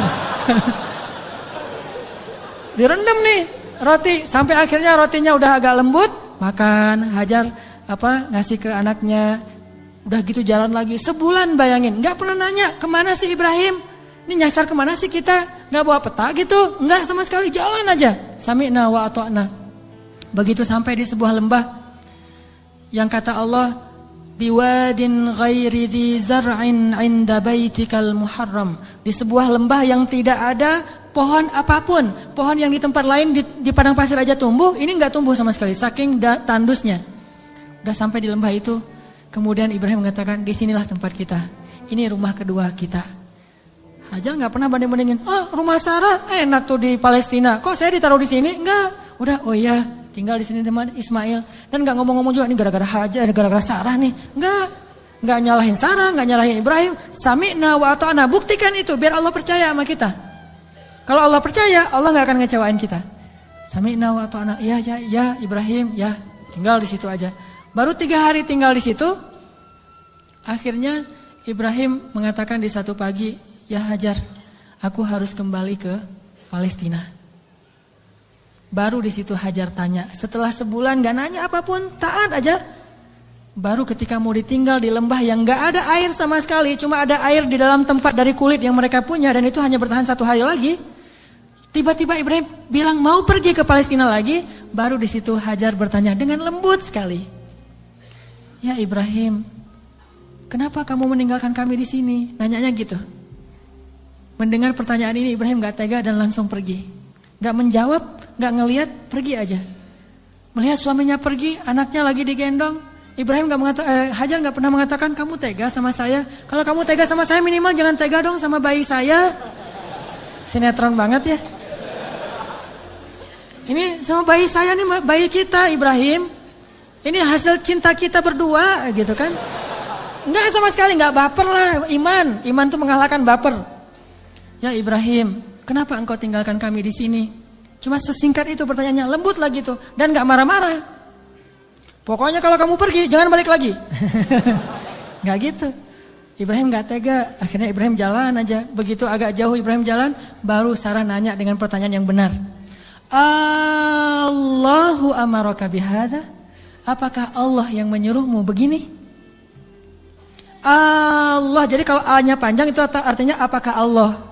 Kalau Allahnya pendek berarti Allah aja. Jadi kalau kita azan jangan Allahu Akbar, Allahu Akbar. Apakah Allah Maha Besar? Itu salah ya. Makanya A-nya jangan kepanjangan, kecuali bertanya. Allah, A itu apakah? Makanya Hajar bilang Allahu amaraka bihadza? Apakah Allah yang menyuruhmu begini ya Ibrahim? Baru Ibrahim berhenti dan mengatakan ya. Ini setelahnya kalimatnya powerful banget. Apa kata Hajar? Idzan la yudayyi'anallah. Kalau gitu pergilah wahai suamiku, Allah enggak akan mengecewakan kami. Coba. Baru Allah percaya sama Hajar. Kalau gitu pergilah suamiku, Allah enggak akan mengecewakan kami. Jadi kita, Mah, Papa pergi dulu ya. Papa baru datang pergi lagi. Enggak usah dijawab. Langsung aja nyalain kendaraan.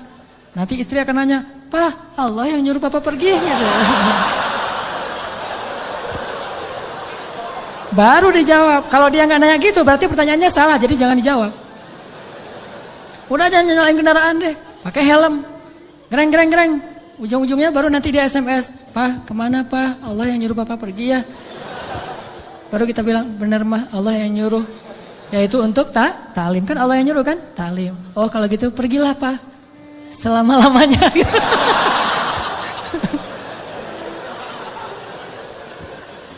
Allah nggak akan mengecewakan kami, kata Hajar teh. Idzan la yudayyi'anallah. Kalau gitu Allah tidak akan mengecewakan kami. Itu kata kuncinya tuh. Dan itu nggak ngomong dengan gombal ke Allah. Allah Maha tahu isi hatinya Hajar radhiyallahu anha.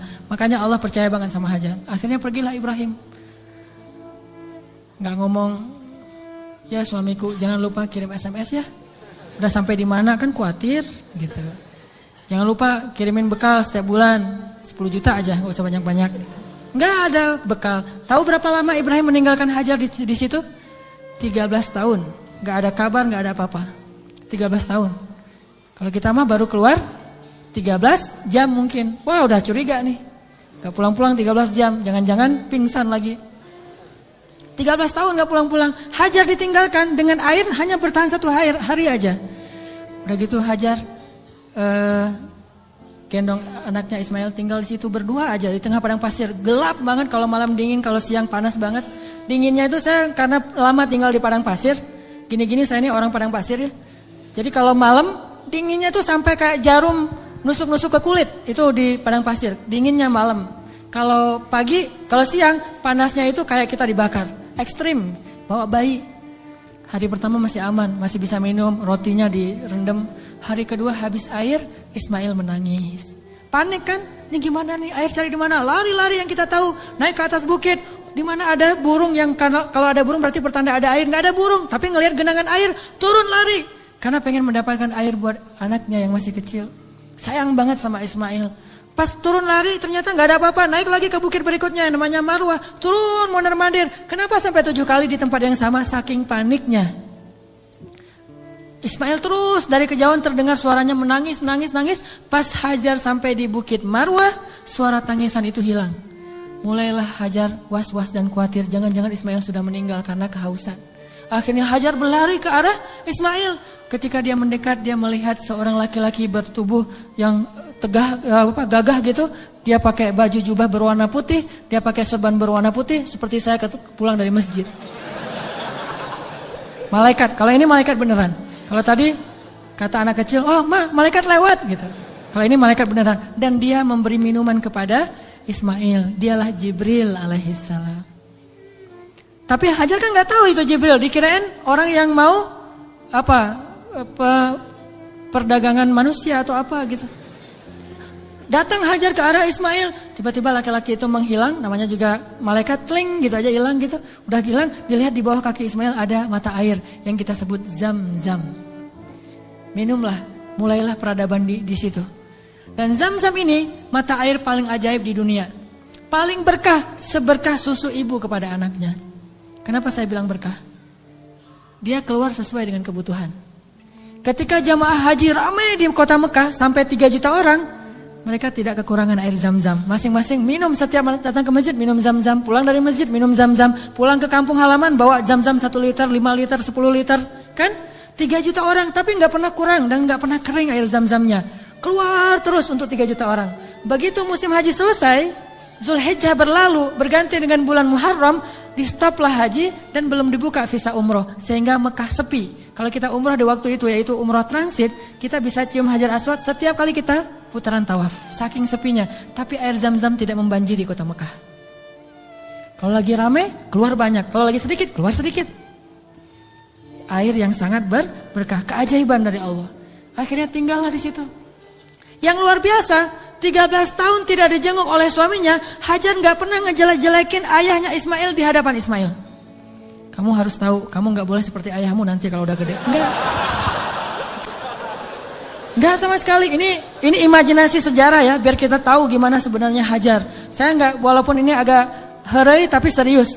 Biar kita kebayang gimana solehahnya Hajar. Kan bisa aja normalnya perempuan akan bilang, pokoknya mama kecewa banget.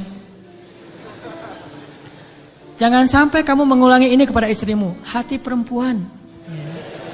Gak pernah ngomong kayak gitu. Padahal pantas gak sih Hajar kecewa? Pantas ya, 13 tahun gak ada berita. Dan secara fikih itu udah bisa meminta cerai loh. Secara fikih udah bisa khulu itu minta cerai kepada hakim. Tapi Hajar tidak sama sekali menjelekkan Ibrahim di hadapan anaknya. Apa buktinya? Ketika 13 tahun kemudian datang Ibrahim, Ismail akrab-akrab aja sama ayahnya. Ayah gitu. Oh ini nih mah orangnya nih mah. Nah. Wah udah nih. Kan Ismail udah gede. 13 tahun orang Arab mah kan beda sama kita. 13 tahun kita kan masih culun. 13 tahunnya orang Arab itu udah memimpin pasukan seperti Usamah bin Zaid, cucunya Rasulullah, cucu angkat. Udah memimpin pasukan tuh 13 tahun usianya. Jadi udah gagah. Dan bahasa Allah itu ketika Ismail sudah berusia sebaya, artinya udah gagah gitu. Coba, Ibrahim waktu itu usianya berapa? 101 tahun. Ketemu kakek-kakek 101 tahun. Mah, yang mana orangnya? Ini. Kan bisa aja kan? Enggak. Mah, siapa itu? Itulah ayahmu Ibrahim, wahai Ismail. Ayah, langsung datang, cium tangannya. Ayah, gitu. Enggak ada seuzon sama sekali. Itu hasil pendidikan Hajar yang luar biasa loh kepada anaknya. Dan bukti yang lebih berat lagi, 3 hari kemudian, Ibrahim mimpi menyembelih anaknya. Dan tahukah kita apa jawaban anak itu? Wahai ayahku tersayang. Bahasanya, ya abati. Bukan, ya terserah ayah deh. 13 tahun ditinggalin, sekarang mau nyembelih lagi. Ini bukan hasil pendidikan Ibrahim nih. Ini anak hasil pendidikan Hajar banget nih. Bukan Ibrahim yang mendidik dia, tetapi Hajar. Ibrahim mendoakan dia. Pelajarannya apa? Pendidikan anak yang paling berpengaruh itu dari ibu. Tapi doa adalah dari ayah. Rabbi habli minas solihin. Ibrahim yang mendoakan dia dari langit. Hajar yang mendidiknya di bumi. 13 tahun akhirnya kata dia, ya abati, wahai ayahku tersayang. If'al ma tu'mar. Lakukan apa yang diperintahkan kepada ayah. Satajiduni insyaallah minas sabirin. Akan engkau dapati aku termasuk orang yang bersabar. Jadi enggak mau nyusahin ayahnya dalam menjalankan perintah Allah. Dia tahu ayah yang nabi. Jadi jangan sampai ayah saya susah gara-gara saya yang enggak rela. Saya rela banget wahai ayah. Yang penting ayah taat sama Allah. Saya akan bersabar wahai ayah. Coba kalau Ismail bilang, apa enggak salah ya? Kok mimpinya aneh-aneh gitu? Pasti godaan setan deh. Gitu kan? Atau yang lebih ekstrim lagi, ayah tega, udah ninggalin mama sekarang mau nyembelih saya. Wah, ini bener nih ya, ayah nih. Pasti nih bukan nabi dan segala macam. Enggak marah-marah sama ayahnya. Udah aja sami'na wa ata'na. Ismail lah gitu. Anak seorang siddiq, anak seorang ibu yang siddiqah, anak seorang ayah yang siddiq dan melahirkan anak juga yang siddiq. Dan itu bukan basa-basi ya, benar-benar dibawa ke sebuah jabal kurban namanya bukit di daerah Arafah. Di sana Ibrahim udah mengasah parang, golok. Ketika ngeliat golok, Ismail nggak bilang, ternyata serius ya? Kirain tadi main-main gitu. Enggak, serius.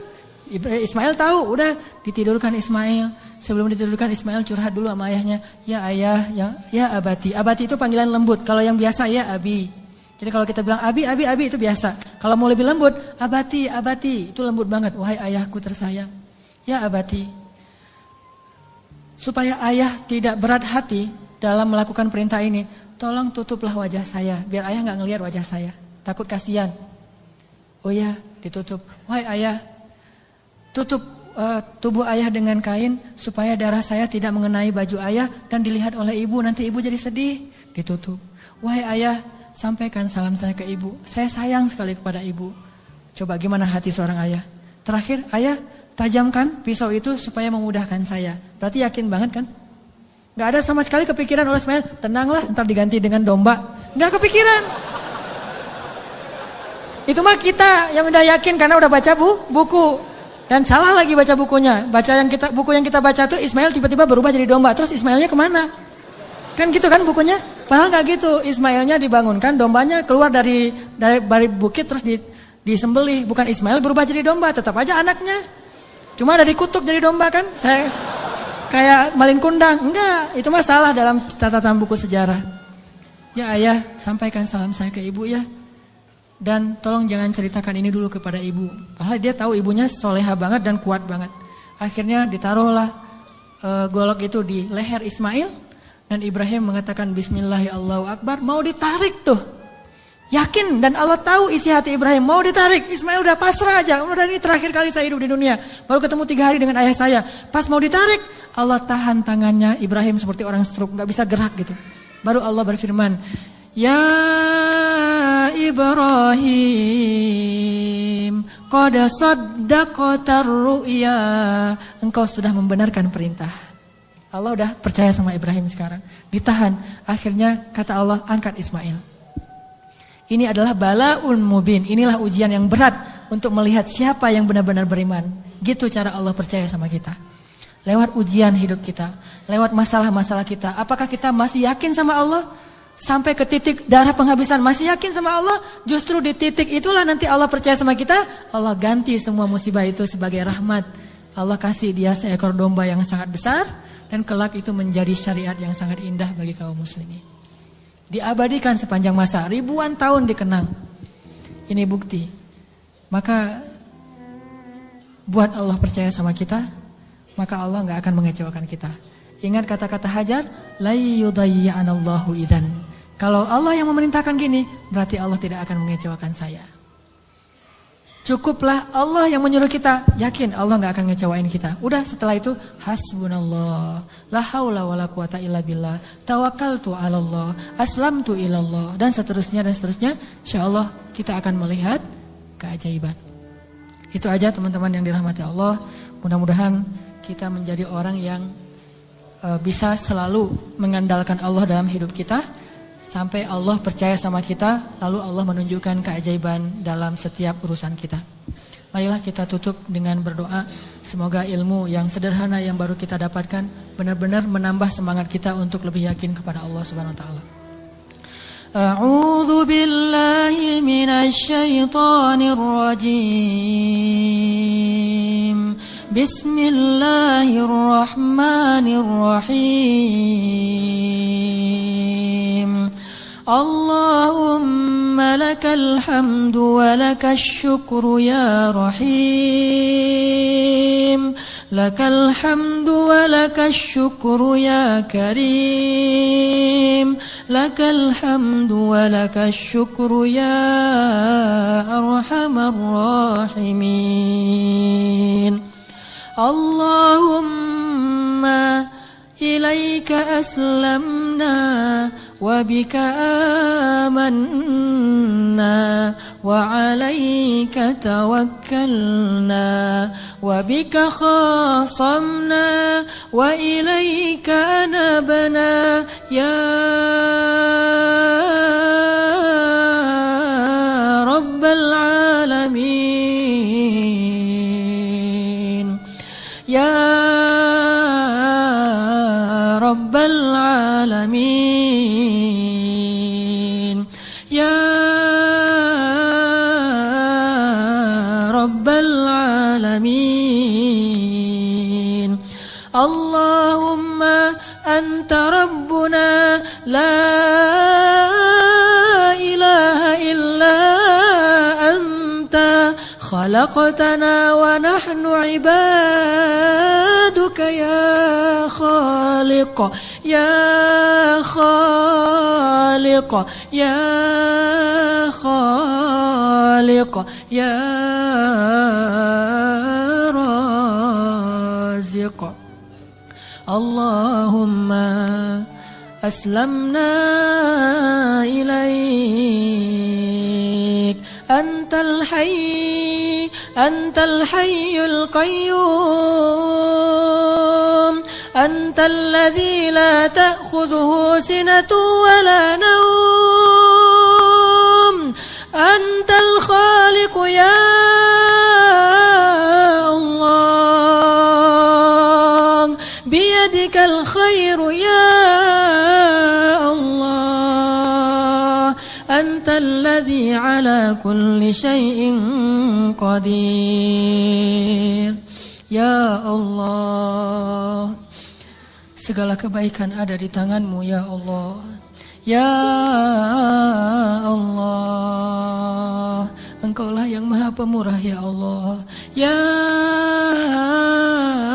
Allah, Engkaulah yang maha pengasih ya Allah. Ya Allah, tidak ada yang susah dan sulit bagimu ya Allah. Engkau maha kuasa atas segala sesuatu ya Allah. Engkau hanya mengatakan kun, maka segalanya menjadi seperti kehendak-Mu ya Allah. Ma syi'ta kan wa man lam tasya lam yakun ya Allah. Apa yang Engkau kehendaki pasti terjadi, dan apa yang tidak Engkau kehendaki tidak akan terjadi ya Allah. Kami yakin kepada kebesaran-Mu ya Allah. Kami yakin tidak ada hal yang mustahil bagimu ya Allah. Tidak ada hal yang mustahil satupun di muka bumi ini, di langit dan di bumi bagimu ya Allah. Engkaulah yang telah menciptakan langit yang maha luas, yang bahkan kami belum tahu di mana tepi dari langit itu ya Allah. Engkaulah yang telah menciptakan bintang-bintang yang sangat banyak, bahkan kami tidak sanggup menghitung jumlahnya ya Allah. Engkaulah yang telah menciptakan setiap butir-butir yang ada di dalam tanah, yang kemudian tumbuh menjadi tanaman, menjadi pohon yang besar, lalu memberikan buah-buah yang ranum kepada kami. Engkaulah yang telah memberikan janin di dalam rahim para perempuan-perempuan yang Engkau kehendaki, yang dengan itu Engkau menciptakan manusia dengan bentuk yang sempurna. Engkaulah yang maha kuasa atas segala sesuatu ya Allah. Engkau memberikan rezeki kepada siapa yang Engkau kehendaki. Tidak ada yang bisa menghalanginya, tidak ada seorang pun ya Allah. Engkau punya segala cara, bahkan kadang Engkau tidak perlu cara untuk memberikan kebaikan kepada hamba-Mu. La haula wa la quwwata illa billah. Tidak ada daya dan upaya kecuali Engkau ya Allah. Tidak ada daya dan upaya bagi kami kecuali dengan pertolongan dari-Mu ya Allah. Iyyaka na'budu wa iyyaka nasta'in.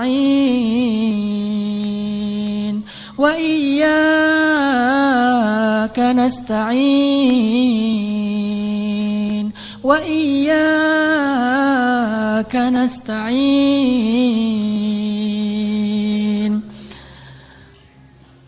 Ya Allah, sesungguhnya salat kami, ibadah kami, ruku dan sujud kami, hidup kami persembahkan untuk-Mu ya Allah. Ajarkan kami untuk tulus dalam mengatakan kalimat yang mulia itu ya Allah, sehingga benar-benar kami menyerahkan hidup dan mati kami kepadamu ya Allah. Inna salati wa nusuki wa mahyaya wa mamati lillah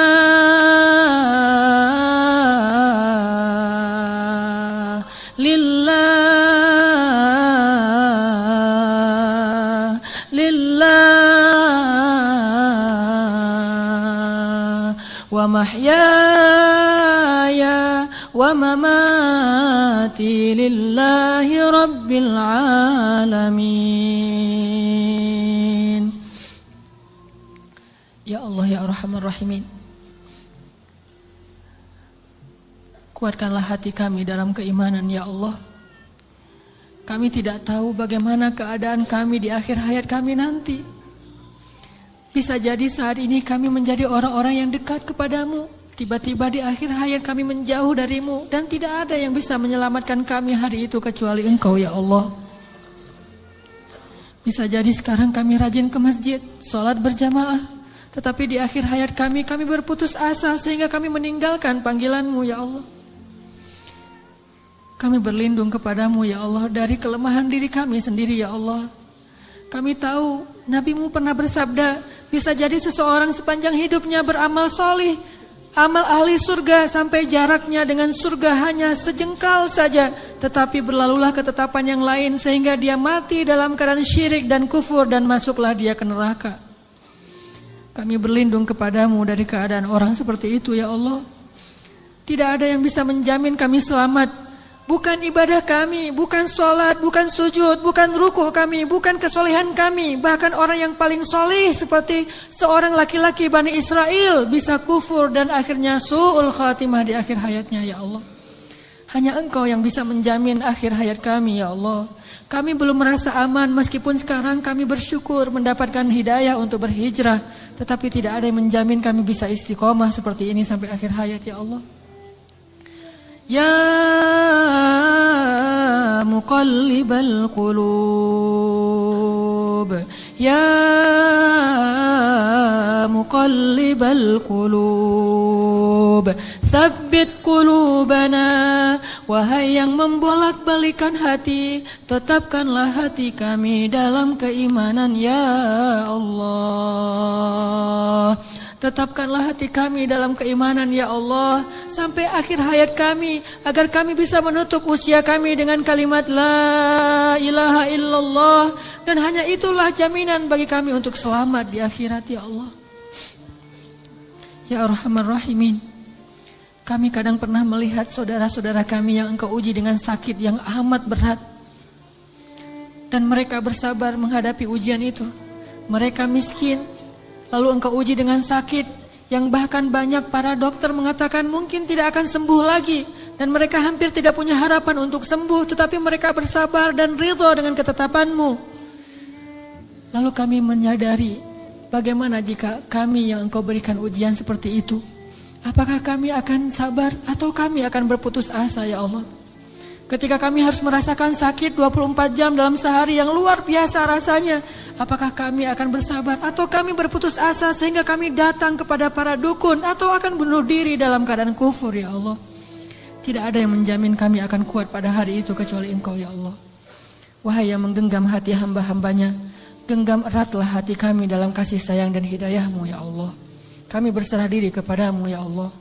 Ya Arhamar Rahimin, jangan biarkan kami tergelincir ketika kami mendapatkan ujian-ujian yang sesungguhnya ujian itu agar Engkau percaya kepada keimanan kami.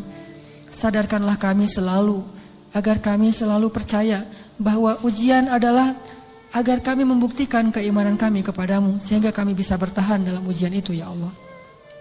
Kuatkanlah kesabaran kami ya Allah. Lapangkanlah dada kami ya Allah.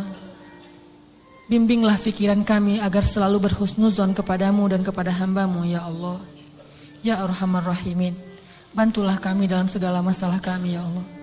Engkaulah yang maha pemberi rezeki, limpahkanlah rezeki yang halal bagi kami ya Allah. Tidaklah kami meninggalkan pekerjaan yang menurut syariat agamamu itu haram, kecuali karena kami takut kepadamu ya Allah. Dan kami yakin Engkau menyediakan yang lebih baik setelah kami berhijrah dari pekerjaan yang haram itu ya Allah. Kami percaya dan yakin. Maka tunjukkanlah keajaiban kepada kami, beri kami rezeki yang lebih baik setelah kami meninggalkan yang syubhat. Ya Arhamar Rahimin, di antara kami ada yang berharap sekali Engkau anugerahkan keluarga yang menyejukkan mata. Anugerahkanlah keajaiban kepada kami. Berikan kepada kami pasangan-pasangan yang menyejukkan hati kami. Mungkin kami mencintai seseorang karenamu, tetapi dia tidak tahu tentang perasaan kami. Beritahu kepadanya ya Allah, karena tidak tahu bagaimana cara kami mendekatinya, kecuali mendekat kepada Rabb-Nya ya Allah. Engkaulah Rabb hati segala makhluk-Mu ya Allah. Ya Allah, jadikanlah kami termasuk orang-orang yang Engkau bimbing perasaannya, agar selalu mencintai yang Engkau cintai ya Allah. Ya Arhamar Rahimin, anugerahkanlah juga untuk kami. Jika di antara kami ada yang sedang sakit, beri kami kesabaran dan kesembuhan ya Allah. Jika di antara kami ada yang telah wafat, maka rahmatilah saudara kami yang telah kembali kepadamu ya Allah. Ya Arhamar Rahimin, ampunkanlah dosa ayah dan ibu kami ya Allah. Bagaimanapun juga, karena jerih payah, keringat, darah, air mata mereka, kami tumbuh menjadi orang yang seperti sekarang ini ya Allah. Menjadi orang yang insya Allah dengan seizinmu menjadi orang yang bahagia ya Allah. Karena perjuangan orang tua kami lah akhirnya kami bisa hidup layak ya Allah. Walaupun kami sering mengkufur dan mengingkari kebaikan orang tua kami ya Allah. Ya Arhamar Rahimin, kami tidak sanggup membalas kebaikan orang tua kami. Kami hanya mampu mendoakan kebaikan untuk mereka ya Allah. Ampunkanlah dosa ibu kami ya Allah. Ampunkanlah dosa ayah kami ya Allah. Ampunkanlah dosa guru-guru kami ya Allah. Ampunkanlah dosa pasangan kami, suami dan istri kami ya Allah. Ampunkanlah dosa anak-anak kami ya Allah. Ya Arhamar Rahimin, tunjukkanlah mujizat-Mu untuk kaum muslimin di Gaza. Tunjukkanlah mujizat-Mu untuk kaum muslimin di Palestina. Tunjukkanlah pertolongan-Mu seperti Engkau menolong Ahlu Badar dengan menurunkan ribuan malaikat kepada kaum muslimin di Suriah ya Allah. Tidak sulit bagimu untuk menolong saudara-saudara kami yang ada di Suriah. Senjata-senjata orang kafir tidak ada apa-apanya dibandingkan kebesaran-Mu ya Allah. Kami percaya kepada kemahaagungan dan kekuatan-Mu yang tidak ada bandingannya ya Allah. Engkau dengan mudah menghancurkan pasukan Ahzab. Engkau dengan mudah membobol benteng-benteng Konstantinopel. Engkau dengan mudah menghancurkan orang-orang kafir di padang Badar. Engkau dengan mudah menghancurkan benteng-benteng Yahudi di Khaybar. Mudah bagimu ya Allah. Sangat mudah bagimu untuk menghancurkan orang-orang yang memusuhi kaum muslimin. Tapi kami sadar, jika Engkau memberikan ujian kepada kaum muslimin hari ini, sesungguhnya Engkau menginginkan agar kami menunjukkan persaudaraan di antara kami. Agar kaum muslimin yang ada di Indonesia berempati dan mereka mau membantu saudaranya di Palestina, Suriah, Irak, Yaman, dan di seluruh dunia ya Allah. Engkau ingin menghubungkan hati-hati kaum muslimin dengan ujian ini. Kami tahu ya Allah. Tetapi kami tetap berharap bantuan dan kasih sayang-Mu ya Allah. Sadarkanlah kaum muslimin. Mungkin tidak banyak berita yang menyiarkan tentang keadaan saudara kami di Suriah. Tetapi hati kami tidak tertutup untuk mereka ya Allah. Ajarkanlah kaum muslimin untuk menyayangi saudaranya seperti satu jasad ya Allah. Berikanlah kemampuan kami untuk bisa membantu kaum muslimin di seluruh dunia. Dan bantulah kaum muslimin di seluruh dunia dengan kesabaran, dengan ketabahan, dengan kekuatan dari-Mu ya Allah. Kami yakin mungkin Engkau lebih mencintai orang-orang di Palestina daripada kami, sehingga Engkau mengambil nyawa mereka dalam keadaan syahid. Maka sayangilah kami seperti mereka, sehingga Engkau kelak memberikan kami pahala syahid karena kami menolong mereka ya Allah. Rabbana zalamna anfusana wa illam taghfir lana wa tarhamna lanakunanna minal khasirin. Maafkanlah kami ya Allah, jika selama ini kami masih ragu kepadamu ya Allah. Kami masih bimbang dan ragu kepada kebesaran-Mu ya Allah. Mulai sekarang kami akan belajar yakin kepadamu. Belajar selalu mengandalkan-Mu dalam segala urusan kami. Kami tidak akan bergantung kepada makhluk. Kami bergantung kepadamu. Kalaupun kami menggunakan makhluk, kami bekerja sama dengan manusia, itu karena perintahmu, bukan karena kami ragu kepadamu, ya Allah. Rabbana atina fid dunya hasanah, wa fil akhirati hasanah, wa qina adzabannar. Ya Allah, jadikanlah kami laki-laki yang selalu percaya kepada kebesaran-Mu. Anugerahkanlah kepada kami istri seperti Hajar. Anugerahkanlah kepada kami anak laki-laki seperti Ismail. Dan anugerahkanlah kepada kami suami seperti Ibrahim. Anugerahkanlah kepada kami orang-orang yang selalu percaya kepadamu. Dan jadikanlah kami termasuk di antara orang-orang yang beriman. Ya Rabbana, beri kami hasanah di dunia, hasanah di akhirat. Dan jauhkanlah kami dari api neraka. Alhamdulillahirrabbilalamin. Teman-teman yang dirahmati Allah, setelah kajian ini, oleh-oleh yang kita bisa bawa pulang, selalulah mengandalkan Allah dan bersabarlah dengan ujian. Buat Allah percaya kepada kita, kemudian tunggulah keajaiban terjadi dalam kehidupan kita.